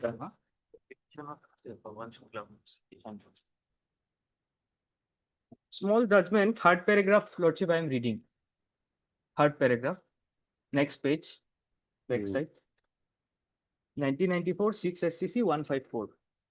Para 3. We have heard learned counsel for the parties that the petitioner's basic pay had been fixed since 1970 at 190 per month is not disputed. There is also no dispute that the basic pay of the appellant was reduced to 181 per month from 190 per month in 1991 retrospectively with effect from 18/12/70. The appellant has obviously been visited with civil consequences, but he had been granted no opportunity to show cause against the reduction of his basic pay. He was not even put on notice before his pay was reduced by the department, and the order came to be made behind his back without following any procedure known to law. There has been thus been a flagrant violation of the principles of natural justice, and the appellant has been made to suffer huge financial loss without being heard. Fair play in action warrants that no such order which has the effect of an employee suffering civil consequences should be passed without putting the sick employee concerned to notice and giving him a hearing in the matter. Since that was not done, the order memorandum dated so and so, which was imputed before the tribunal, could not certainly be sustained, and the CAT fell in error in dismissing the petition of the appellant. The order of the tribunal deserves to be set aside. We accordingly accept the appeal and set aside the order of the tribunal CAT, as well as the order dated so and so, reducing basic pay so and so. Now, Lordship, after receiving this order, after having come, this is the position of law. Everything was done behind my back. Everything was done. After having received this calculation sheet, I went to the office and they had handed over to me an order which is at page 88. This is in fact, and my last pay certificate had also come with a reduced pay. Now they have issued this order on 8/9/21. And this is an order issued by the respondent number 4 to the respondent number 5. This was in fact not an order addressed to me also. When I started agitating and repeatedly going to the office, they had handed over to me this order. This is not even a show cause notice. This order was given to me, and Lordship, as a retired employee, I had no other means or resources to peruse my service record or all other documents. Whatever I had is only this order. So I will read this document, Lordship. But before that, what I did after receiving this letter is that, Lordship, I submitted representation with half-hearted knowledge. So I submitted representation. They passed another order at page 90. These are all impugn orders. They passed order at page 90, 31/1/22. This is against my representation dated 21/1/22. Here they have taken a ground which is not in the earlier letter. I will come to these orders. Then, Lordship, I had submitted another representation. Lordship will find page 91. My representation has been referred. Application from Luku Kolita 7/6/22. Then they had issued another order at page 16/8/22. Then another representation, page 92, and ultimately the final order at page 2/12/22. Page 93. 93, yes. 2/12/22 at that is at page 93. Now, beyond, there are many grounds which they have taken, which are independently taken in each of these orders. Certain grounds which were originally in page 88 are not in page 90, and a ground which is in 90 is not in page 88. Then even in the present proceedings before this honorable court also, through the affidavit, they have taken certain grounds which are not even part of these impugn orders. I am stating this before going to the grounds. Now, one by one, Lordship may kindly have a look at the impugn orders which they have passed. Page 88. Page 88. These anomalies and difficulty which I have faced, mainly because no notice was given. If a detailed notice to show cause would have been given to me, then I would have been in a fair and just position to submit my reply. Now, a lot of water has flown, Lordship. So, page 88, I am reading this order, Lordship. This is to inform you that time to time pay fixation of Luku Kolita is checked up to his/her retirement expiry, and the observation is made as follows, which should be entered in the service book with fresh entry. Action regarding recovery of overpayment and allowances may be undertaken as per order dated so and so. After checking of time to time pay fixation of the incumbent, it is observed that incumbent was promoted to the post of senior peon on 1/7/1987. Now here, Lordship, they have made some statements which are not correct. I will simultaneously make my submission also, Lordship. So this is a correct statement. Senior peon on 1/7/1987, allowing one promotional increment which is irregular as per office order number so and so dated 10/12/2004. Now this order 10/12/2004, I do not have a copy of this order. I do not know what is there in that order. So again, Lordship, I am prejudiced to submit a proper reply against this letter. And this, I have categorically stated in the writ petition, Lordship, this order is not with me, it was not supplied. And it is the settled position of law that any adverse order passed relying on a document, any document which has been relied for passing an adverse order is to be definitely furnished to the delinquent. And without furnishing such adverse order, no order should be passed, which particularly has a civil consequence on that person. Then Lordship will see again the incumbent was promoted to the post of typist in the office of the chairman by order dated 13/8/1988. Now, this is again an incorrect statement. 13/10/1988 order, Lordship will find at page 30. Lordship will kindly have a look at page 30. This is not a only way I had is to refute and dispute each of the incorrect statements. Otherwise, if your Lordship will have a look at this document, it does not give a clear picture as to how my pay was reduced. Earlier what it was, now what it has been, at what point it has been reduced. So this is the only manner how I can refute, Lordship. So this statement, again the incumbent is promoted to the post of typist. It was not a promotion, it is a fresh appointment. Lordship will have a look at page 30.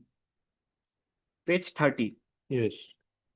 So originally I was peon, thereafter I promoted as senior peon. Then I got fresh appointment as typist. So this is the order, page 30, Lordship. I am reading it.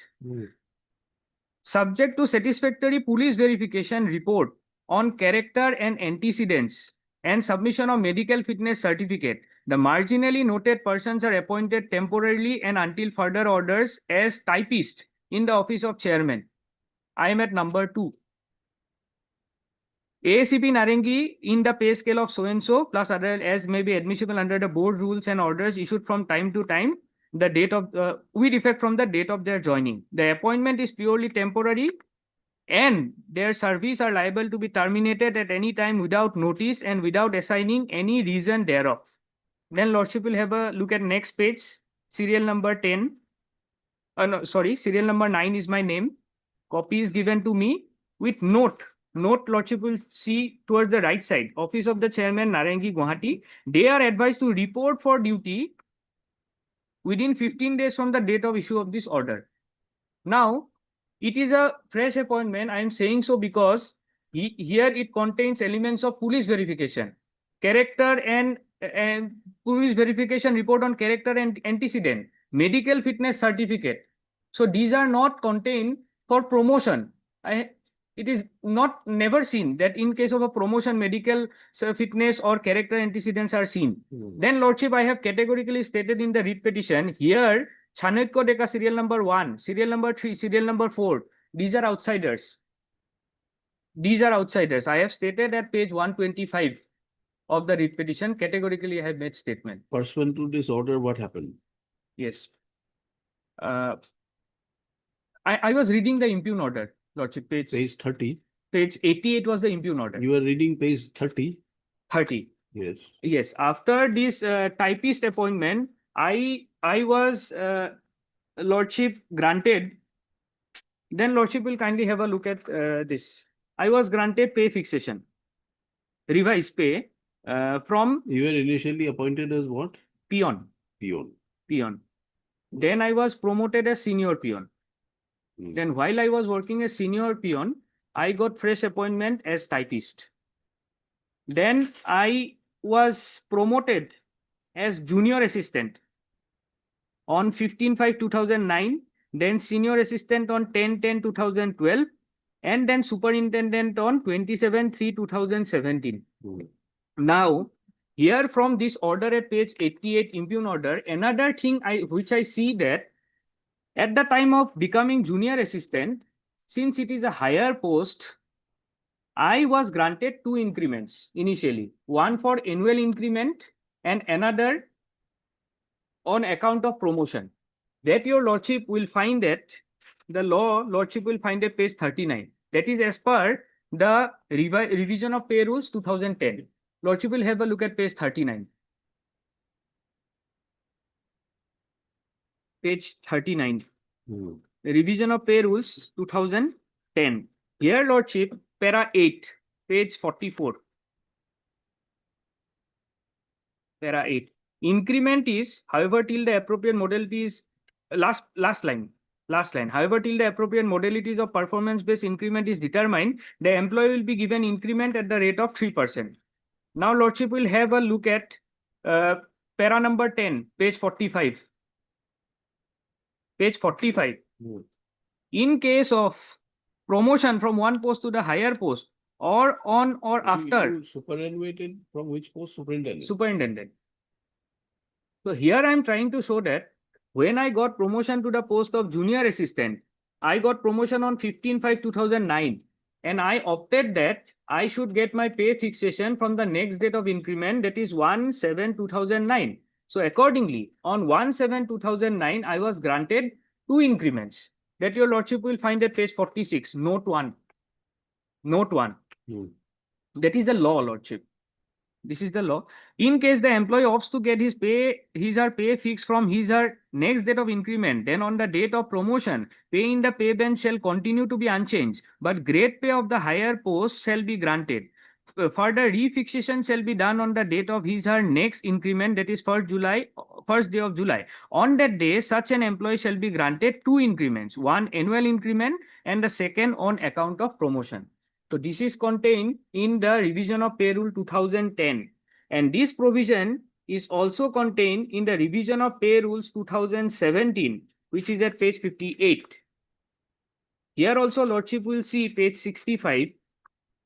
Page 65, para 8, fixation of pay on promotion on or after 1st April 2016. I am saying so because after 1st April 2016, I got promotion to the post of superintendent on 27/3/2017. Now here lordship will see next page, note 1. In case the employee opts to get his or pay fixed from his or date of next increment, then on the date of promotion, in the pay band shall continue to be unchanged, but grade pay of the higher post shall be granted. Further refixation shall be done on the date of his or next increment, that is for July. On that day, such an employee shall be granted 2 increment, that is one annual increment and the second on account of promotion. Now, impugn order lordship will see what they have actually done. I was originally granted 2 increments, but later in the impugn order which they passed on the last month of my retirement, at page 89 lordship will see 89. 89 from top lordship will see in the last column, promoted to junior assistant. Yes. Last column, promoted to junior assistant on 15/5/2009, and pay fixation was granted on 1/7/2009. Next column, first column below 15/5/2009. Has your lordship got it? 15/5/2009, I was promoted to junior assistant. Yes. Then below that, 1/7/2009, that is my date of increment.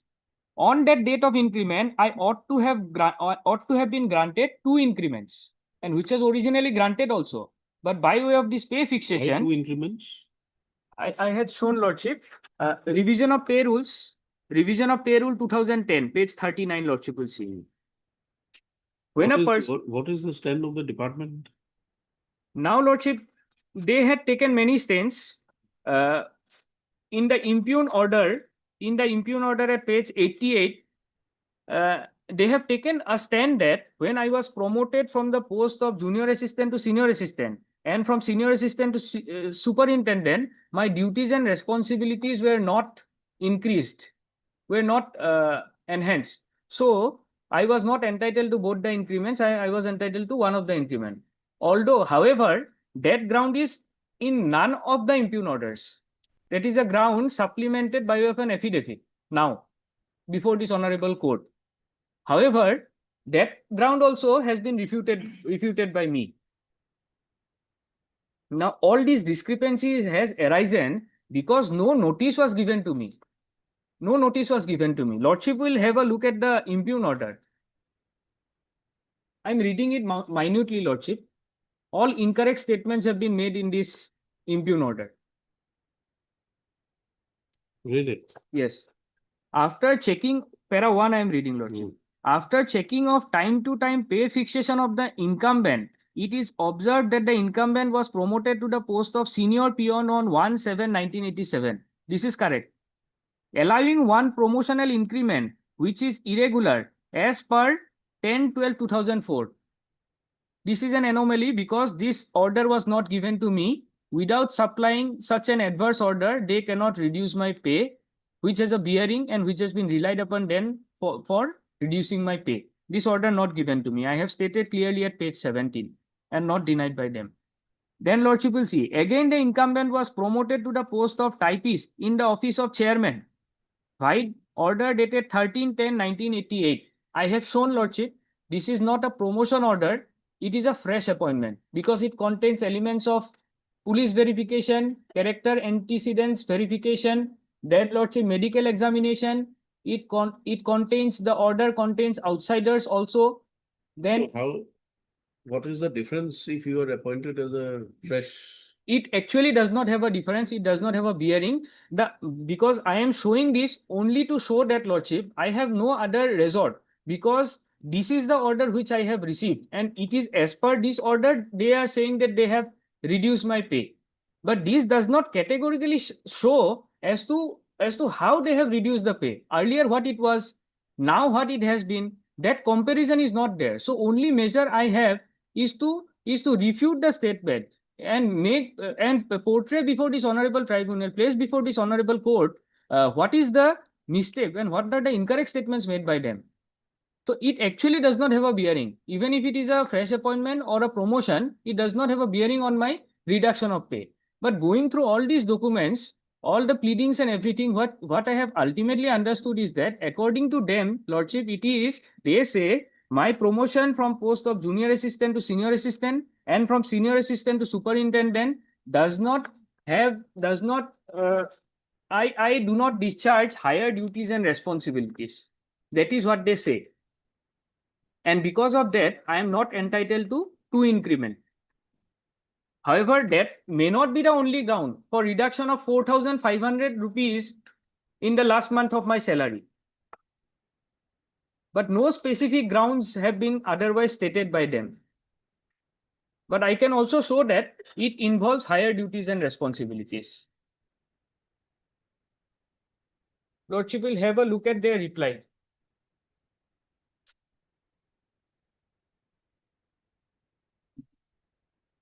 Yes. Para 17, page 107.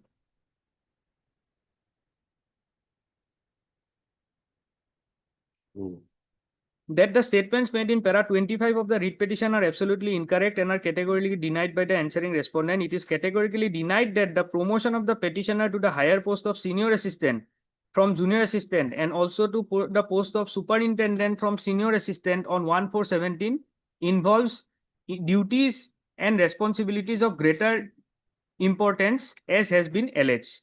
So they deny it. They deny it. So I could only understand that perhaps this is the reason. Because of this, they have denied me or taken away from me one of the 2 increments which were originally granted. After enough calculation, Lordship, and effort, I could understand that, Lordship, at page 89, when I was promoted to the post of senior assistant, I was entitled to 2 increments, but it shows, this calculation sheet shows that I have been granted only 1 increment. Because if I add 3% to the basic pay, it becomes page 89. Will your Lordship have a look at, Lordship? Page 89. I'm just trying to show few anomalies, Lordship. Page 89, promoted to senior assistant on 11/10/2012. 11/10/2012. Then date of next increment is 1/7/2013. Next column. 1/7/2013. On 1/7/2013, originally pay was 20,200. That becomes 20,810. This is after adding 3%. This is after adding 3%. But if 2 increments are given, then another 3% has to be added to it, which is not added or has been taken away. Then same thing happens with the promotion to the superintendent also. Below, Lordship will see promoted to superintendent HQ. Here also, original pay was 64750 on 1/4/2017. Then on 1/7/17, it becomes 66700. This is after adding 3% to 64,750. But another 3% has to be added because it is on promotion. If a person wants his pay to be fixed from the next date of increment, then on the next date of increment, he will be entitled to his regular annual increment also and the promotional increment also, as per the revision of pay rules, both 2010 and 2017. So these are the two anomalies, glaring anomalies as clearly evident. Yes. Then, Lordship, I had submitted representation and they have issued the impugn order at page 90. Page 90. They say, para 1, after checking of time to time pay fixation, it is observed that pay at the time of promotion to the post of senior assistant is fixed with an increment which is irregular. Write office note 18/7/2003. Everything is very cryptic, Lordship. In 2022, they are relying on an order of 18/7/2003. And what is that order? Whether it was given to me, I do not have a copy of that order also. How would I clearly know, Lordship? What increment, how it has been taken away, and what is this order? 18/7/2003. And I have submitted that on promotion to the post of senior assistant. Rightly, I am entitled to 2 promotion. And how, Lordship, after Lordship, more than 6-7 years, they say that I am not entitled to that increment. And senior assistant I became on 2012. I became senior assistant on 2012. And they are relying on an order of 18/7/2003 to say that that increment was given to me irregularly. And I don't know, Lordship, what is this order. Then next line, Lordship will see, also since you are promoted to the post of typist, repeatedly they are saying that since it was a promotion and not a fresh appointment, that might also have some bearing on my reduction of pay. But how it has a bearing, that has not been stated by them anywhere, Lordship. However, I have clearly stated and I have shown also, it is not a promotion, it is a fresh appointment. Joining time was given to me, medical, all these things are there. Then, Lordship will see page 91. However, in the first impugn order also, I have read the entire document. Then page 90 also, these higher duties and responsibilities, this thing was not there. Then again, I submitted representation after page 90 and they passed page 91. 16/8/22, page 91. Yes. With reference to the subject cited above, this is in reply to the queries sought by you in your application dated 7/6/22. Reply to query number 123 as per letter number 6/7/22. 6/7/22 also not given to me, Lordship. 6/7/22, I don't know what is this letter. You were allowed 4 financial upgradation benefits in all as on 1/7/2007. They say I have received 4 financial upgradation. One person, Lordship, in his entire service career, he cannot receive 4 financial upgradation. Under the MSCP scheme, under Government of Assam, one person can receive only 2 financial upgradation. One on completion of 10 years, another on completion of 25 years. So no person can receive 4 financial upgradation. So this is a wrong statement. And I have received only 1 financial upgradation. That is after completion of 10 years, which is irregular. Irregular as per 1990 and clause 6(2) of 3/12/2006. Where are these orders, Lordship? Not given to me. Actually, Lordship, reduction of pay is a listed penalty. So it has to be done by following procedure of law. If they do it in such careless and cryptic manner, definitely there will be anomaly and non-transparency. Then next line, Lordship will see, you were promoted to the post of senior assistant on 11/10/2012 with promotional increment. Here they say I was granted promotional increment. which was found irregular as per order dated 18/7/2003. This is again not given to me. And why I am not entitled to promotional increment? That is also not stated. Accordingly, your pay was refixed with effect from 1/7/1988 as per rule.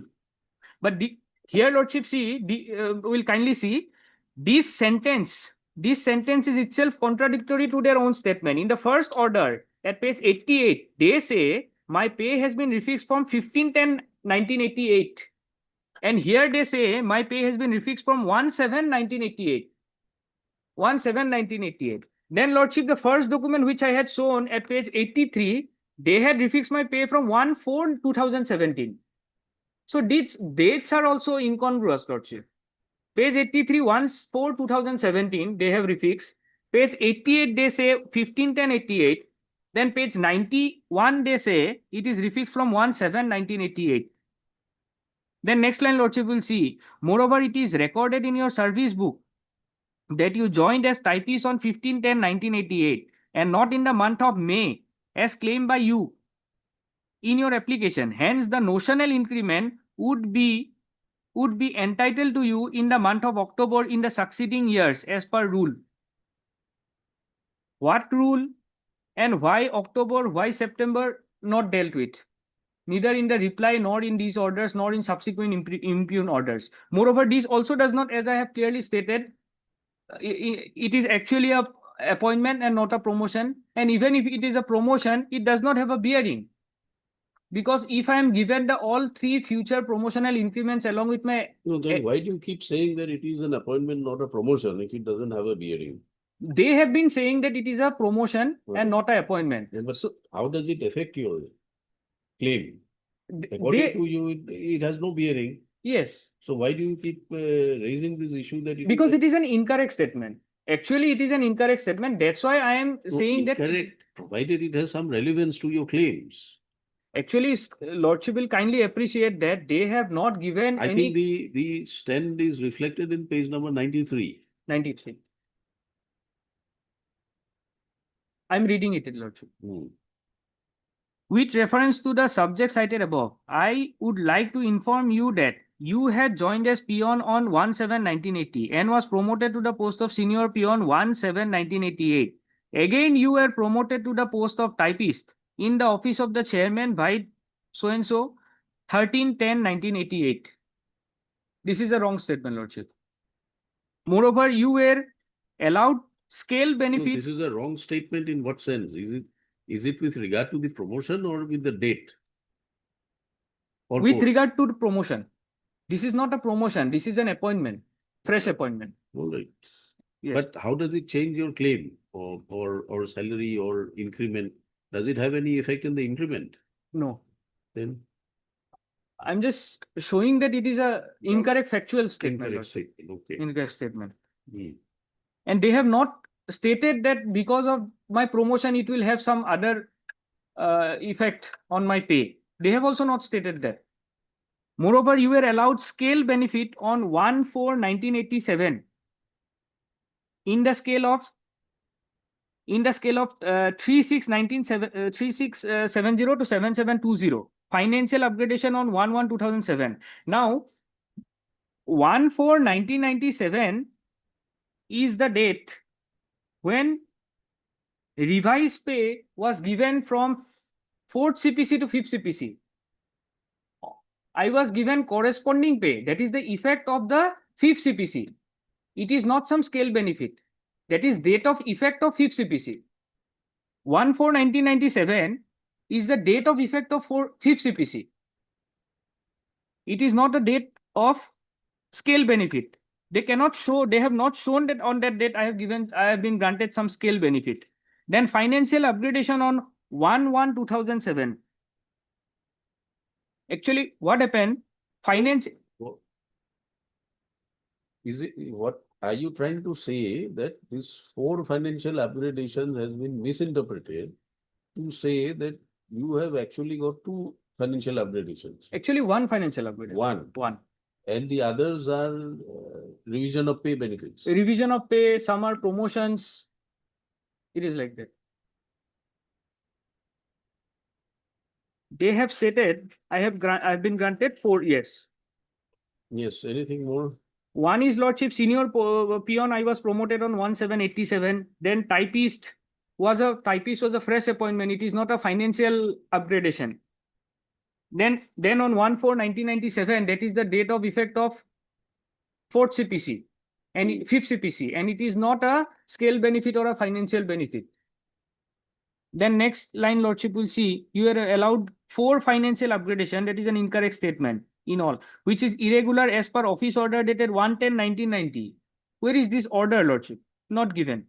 Then clause 6(2) of the office order number 30/12/2006. Also, you joined as typist on 15/10/1988. So the notional increment would have been entitled on first day of October of the succeeding year. Even if it is on, for a moment I consider that it is a promotion, and if it is on succeeding or first day of October of the succeeding year as per what they are saying, then also, Lordship, what about the promotional increments? 3 promotional increments which were originally granted to me on my promotion to the post of junior assistant in 2009, senior assistant 2012, superintendent in 2007. Why these were taken away? Then next line, Lordship will see. Also, you were promoted to junior assistant on 15/5/2009. Subsequently, you were promoted to the post of senior assistant on 11/10/2012 with promotional increment, which is found to be irregular as per order dated so-and-so dated 18/7/2003. Now, this is absolutely cryptic, Lordship. What is this order? It is not before your Lordship, not Well, supplied to me. Yes, Mr. Deka. My reading of the order, my lord, what has fallen from your lordship, that appears to be correct, my lord. The promotion and increment which was given, that has been taken, my lord, withdrawn, my lord. And that order of 18/7, lordship finds it at page 95, my lord. That is the office memorandum. What is the effect of this office memorandum? Here, my lord, relying on FR 22, the stand of the department is that when the promotion to a particular post does not involve any responsibility which is attached normally to a selection grade or senior grade post, then you are not entitled to an increment in promotion. That is the stand, which was granted to him. No, come again. Lordship, will kindly turn to 95, my lord. Middle portion, my lord, if your lordship reads the 3rd paragraph. As per the amended provision, an employee appointed to a post not involving duties and responsibilities of greater importance, as in the case of selection grade senior grade post on 1st of January 1989 or thereafter, is entitled to draw any regulated pay regulated under the provisions of FR 22(1)(a)(2) and not under any other provision. The state government, while applying provisions of the amended FR 22 and considering the hardship arising out of recovery of excess drawal, allowed waiver to excess drawal between so-and-so to so-and-so. Since the amended FR 22 was made applicable to ASCB employees with effect from 29 December 1993, it was incumbent upon all concerned drawing and disbursing authorities in the board to review the pay fixation of all such employees appointed to selection grade senior grade post on 1st of January 89 or thereafter, and then refix their pay under FR 22(1)(a). It has also been decided on the principle of waiver so adopted by the state government, a similar waiver be allowed to ASCB employees up to December 1993, the date of issue of the circular by CEO Assam, ASCB. In light of the above, it is therefore reiterated that if not done already, all such cases be reviewed and pay of the concerned employees refixed on the respective date of joining the selection grade senior grade post, and they should be allowed to draw henceforth only the emoluments admissible on the basis of such refixation of pay with effect from 1st January 89 or thereafter. The concerned authorities will please ensure that the so-and-so. So therefore, my lord, since the promotion to the post of junior assistant and senior assistant did not involve any discharge of any duties of greater, my lord, importance and responsibilities. So that is why those 2 increments have been taken back. No, but this was a notification way back. Why did you do it before his superannuation? This is in which? 2003. 2003. 2003. Then It was reviewed later on, madam. Huh? It was reviewed, the case of the petitioner was reviewed later on, So. what just did before prior to his retirement. my lord. When the errors, the anomalies came to the notice of the department, my lord, that was done. where is the amended FR 22? That is not part of the record, my lord. Here also it is not matching. Not matching, my lord. In fact, I had downloaded something from the internet, my lord. That is matching the 18/7/2003.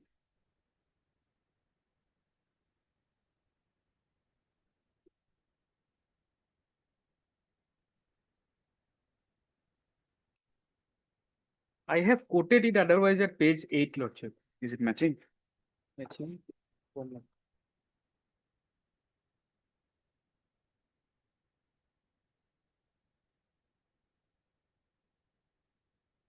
Page? 8. No, it is not matching. Here it is saying, my lord, when the appointment to the new post does not involve such assumption of duties and responsibilities of greater importance, he shall draw as initial pay the stage of the time scale which is equal to his pay in respect of the old post held by him on regular basis. Or if there is no such stage, the stage You are next reading above. from page 8. No, my lord, I had downloaded it from the internet, my lord, because it is not matching with my book.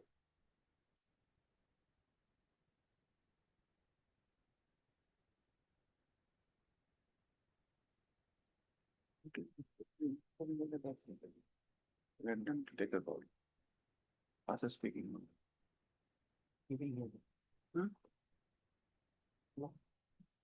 Read from the whatever you have downloaded. what Just is a it? minute. When the appointment to the new post does not involve such assumption of duties and responsibilities of greater importance, he shall draw as initial pay the stage of the time scale in which is equal to his pay in respect of the old post held by him on regular basis.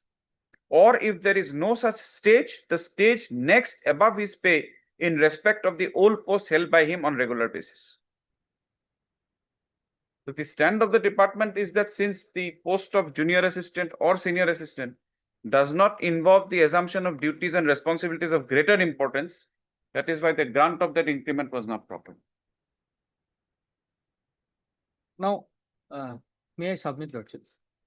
The 3 posts involved where I was granted promotional increments were junior assistant, which is known as LDC, now senior assistant, which is UDC, and superintendent, which is UTC or UDA? UDA. UDA. UDA, LDA, UDA, and superintendent.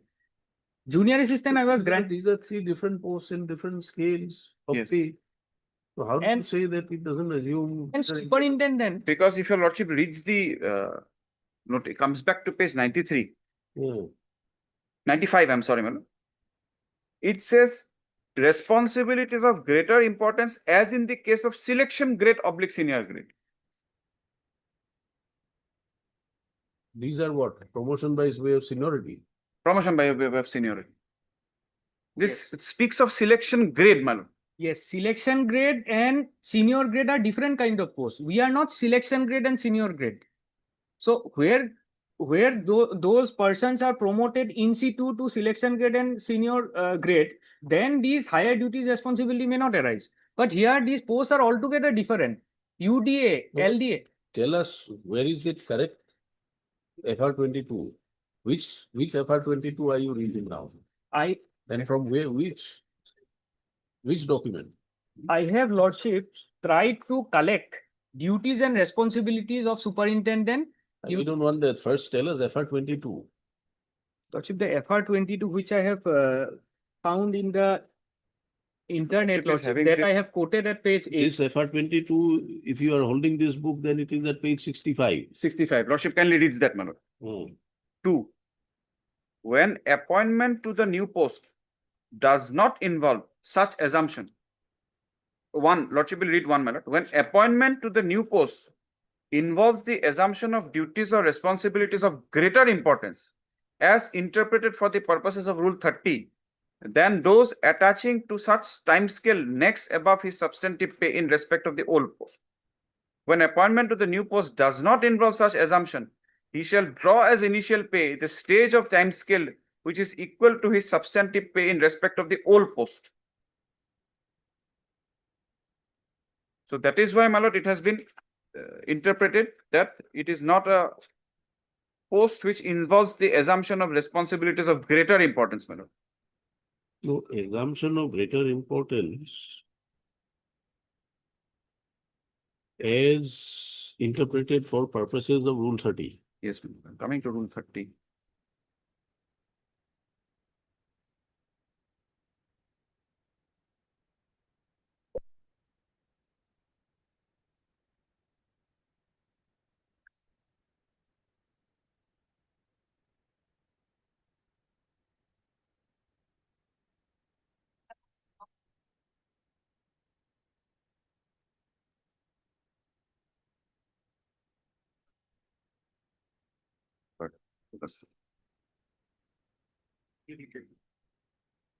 Because FR 30 and 31 have been deleted.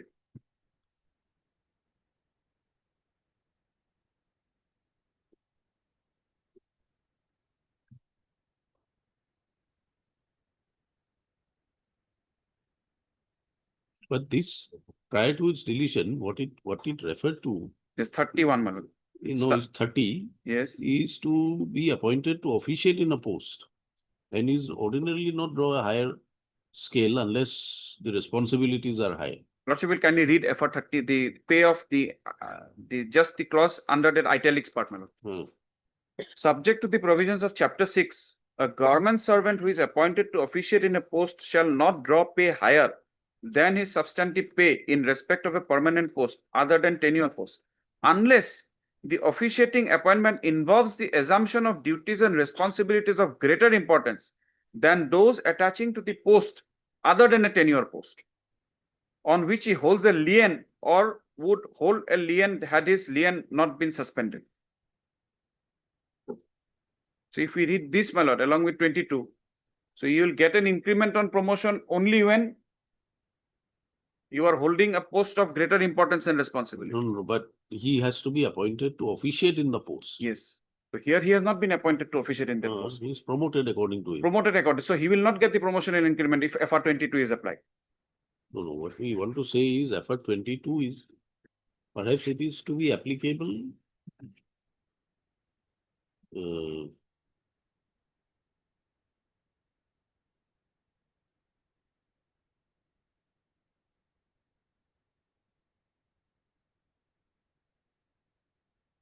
this applies to the substantive pay who is appointed subsequently, substantively, if he is holding a lien on a permanent post. If he holds a lien on a permanent post other than a tenure post, or would hold a lien on such a post had his lien not been suspended. So the clause A is with regard to lien. This is not a case of lien. No, it's not a case of lien. Then you come to clause B. If it is not lien, then he will draw initial pay. Minimum of the time scale. Minimum of the time scale. And that will again go against him, my lord, if it is the minimum of the time scale.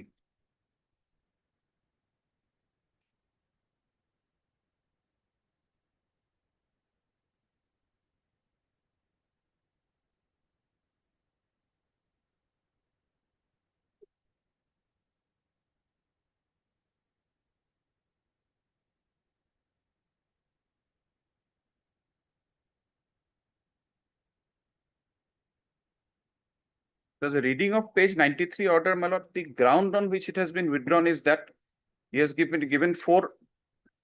No, but that is depending on that official circular 2003. Yes, and moreover, my lord, the order dated at page 88, 89. This is, I was also, when I was reading the brief, my lord, I also got confused. Then I realized that this is the corrected chart. What he was getting, that is also not reflected. If your lordship sees, 15/5/2009, he was promoted as junior assistant. There he is shown to be getting 13590. Then the next in You're reading from page 89. 89.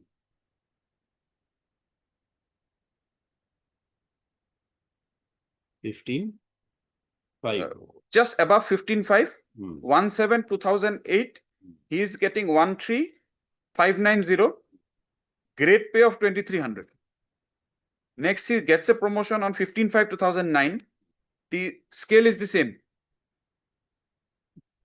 Grade pay is. Grade pay is different. Grade pay he'll get, Malad. This there is no dispute. Hmm. So this is the corrected thing, Malad. He has been fixed. This pay on 15/5 has been fixed as he was getting in the old post. But it does not say what he was actually receiving. Because if your lordship comes to the bottom, this is the corrected figure. 70780. Hmm. So what he was actually getting on 15/5, that is not reflected.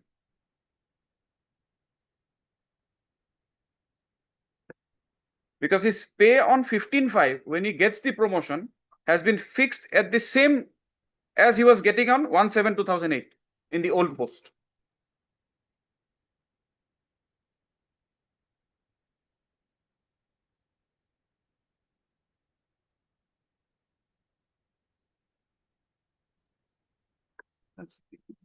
So what is the meaning of assumption of duties and responsibility? It is a promotion.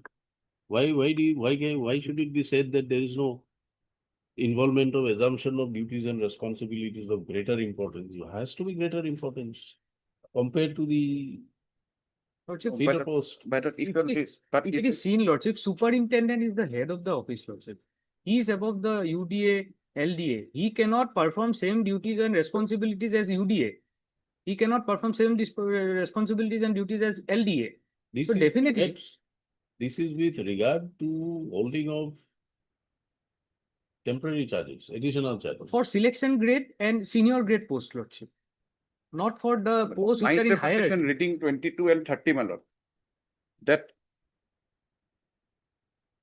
if we come back to 30 at page 88 of the book, Yes.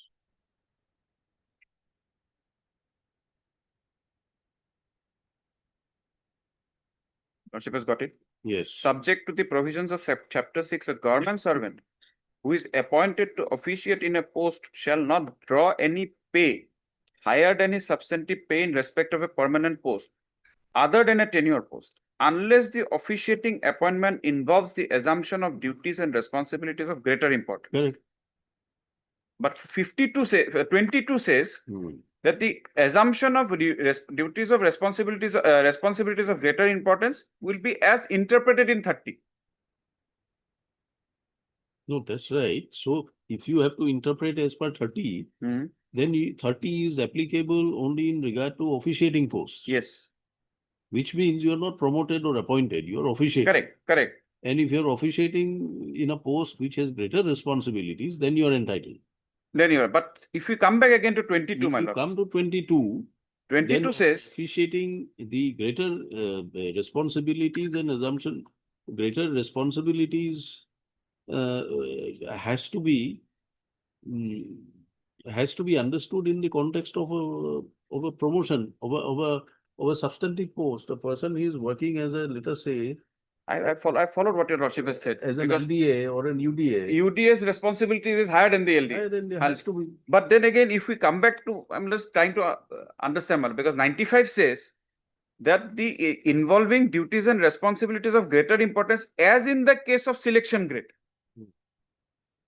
So is it the interpretation of the department is that the duties and responsibilities which you are required to discharge in the promoted post is equivalent to the responsibilities is of such nature as are being discharged by a person having working in the selection grade, Could be. which is not the case in the case of an UDA.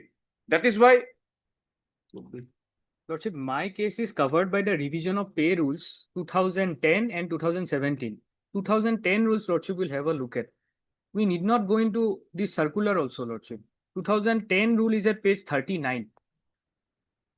A person, page 39, Lordship will kindly see. After 2010 rules, I was granted 2 promotion.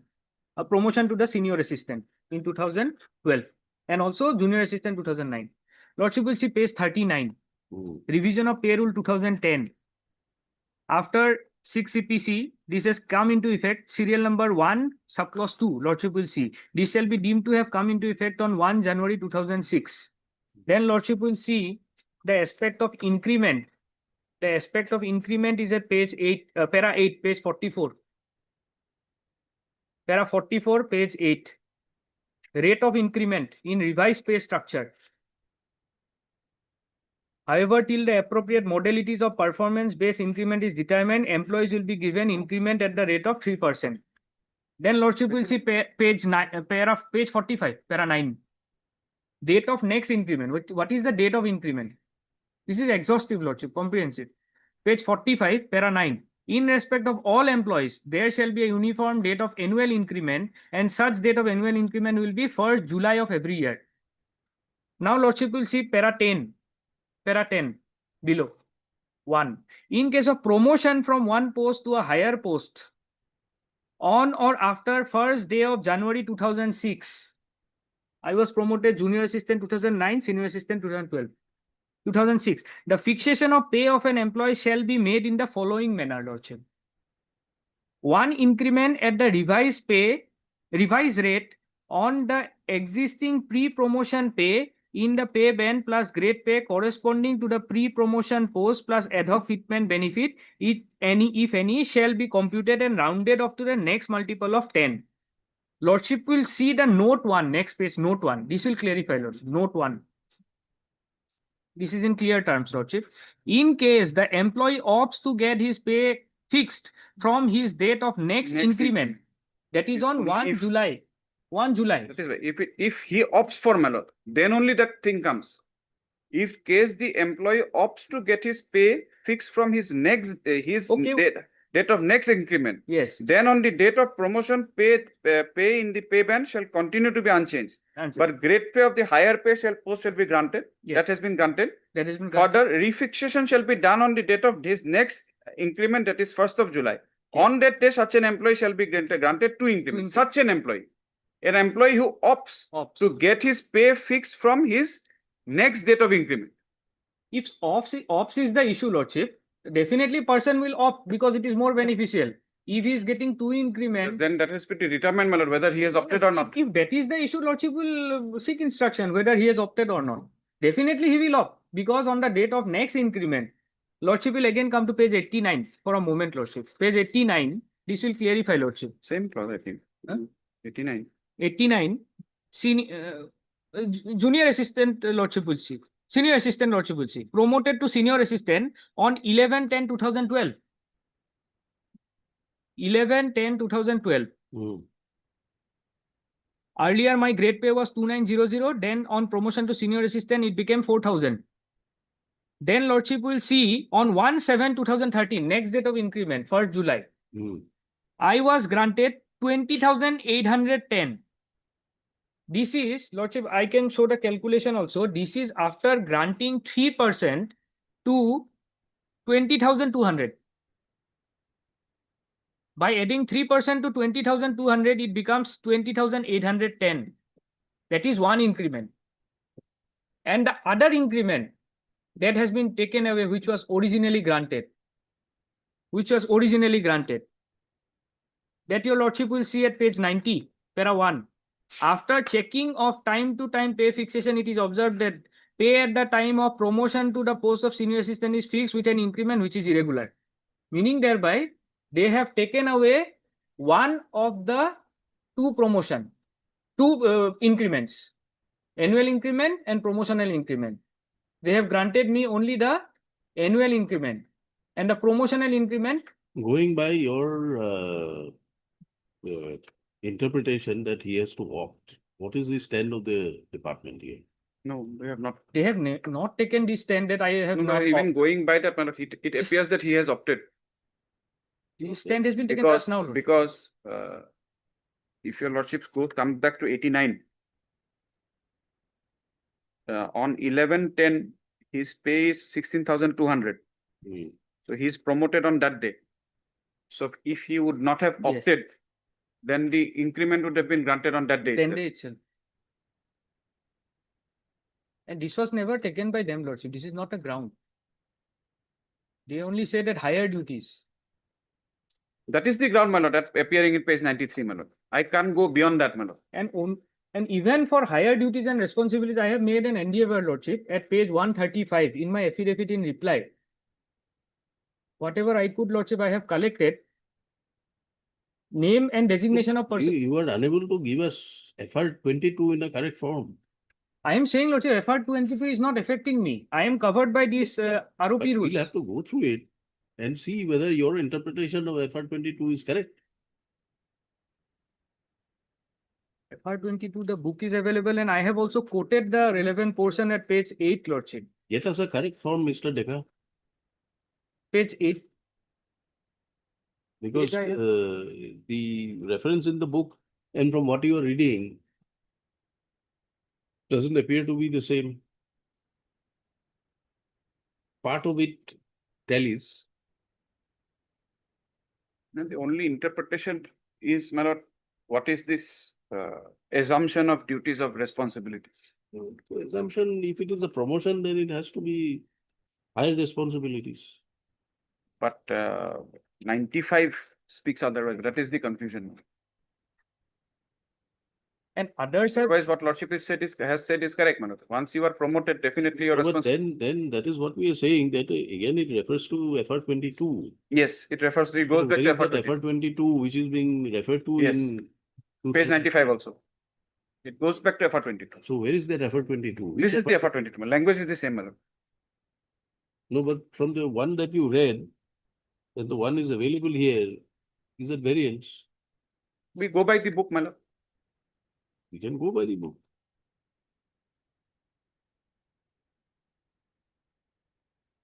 What is it that you extracted? Page 8. Page 8. Page Lordship. 8. I think that is from the book itself, I think.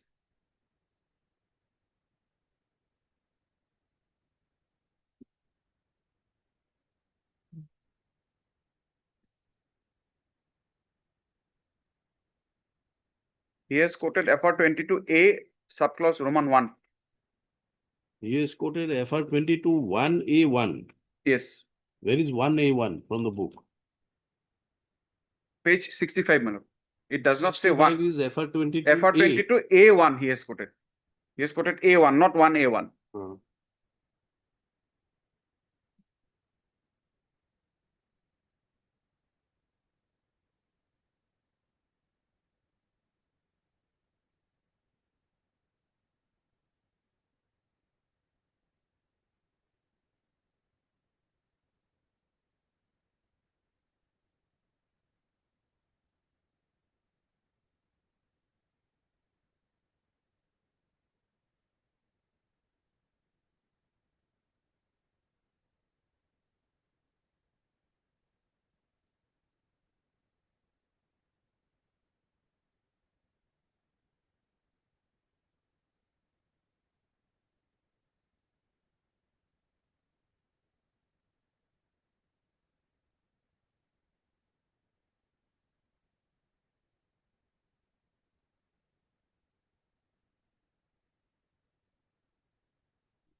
25 years old.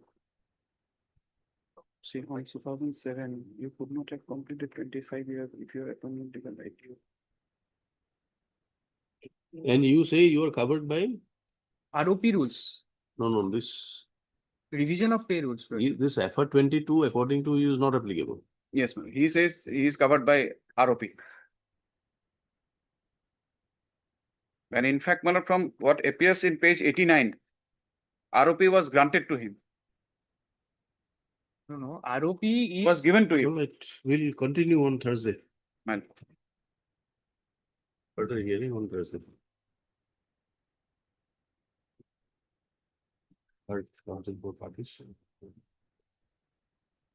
Further hearing. All right. 11.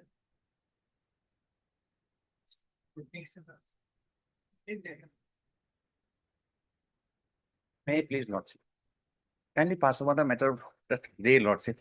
Lordship, a record has come, Lordship. I have not gone through the record, Lordship. On It's coming a from, short matter, my lord. They have admitted that the inquiry report was not to their liking, therefore they have instituted a second inquiry. In the affidavit, that is the stated stand. on Thursday, Lordship. Thursday, Thursday, Lordship. the request made by the Honorable Government Advocate, Mr. H. Chakraborty. Matter stands deferred to be listed on Thursday. Right. Mr. K. N. Chaudhary, Senior Counsel, assisted by Mr. So-and-so. Deep- Represents the omelette. petition.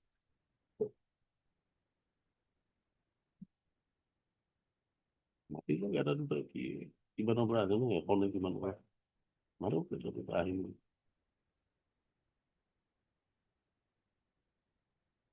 From regular hearing list, item number 100. মাতি যাব One.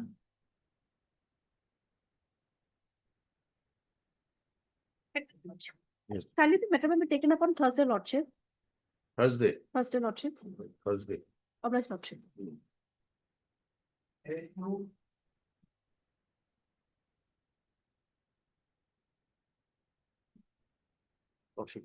What is the matter? Later, it is, they are challenging basically the gradation list and promotion.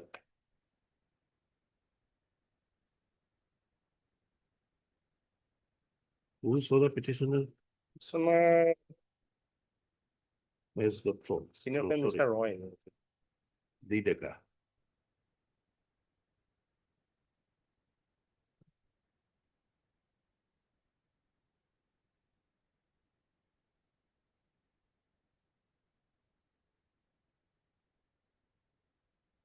Okay.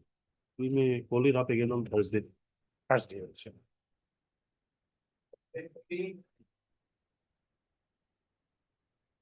Obliged. I don't know. Chal.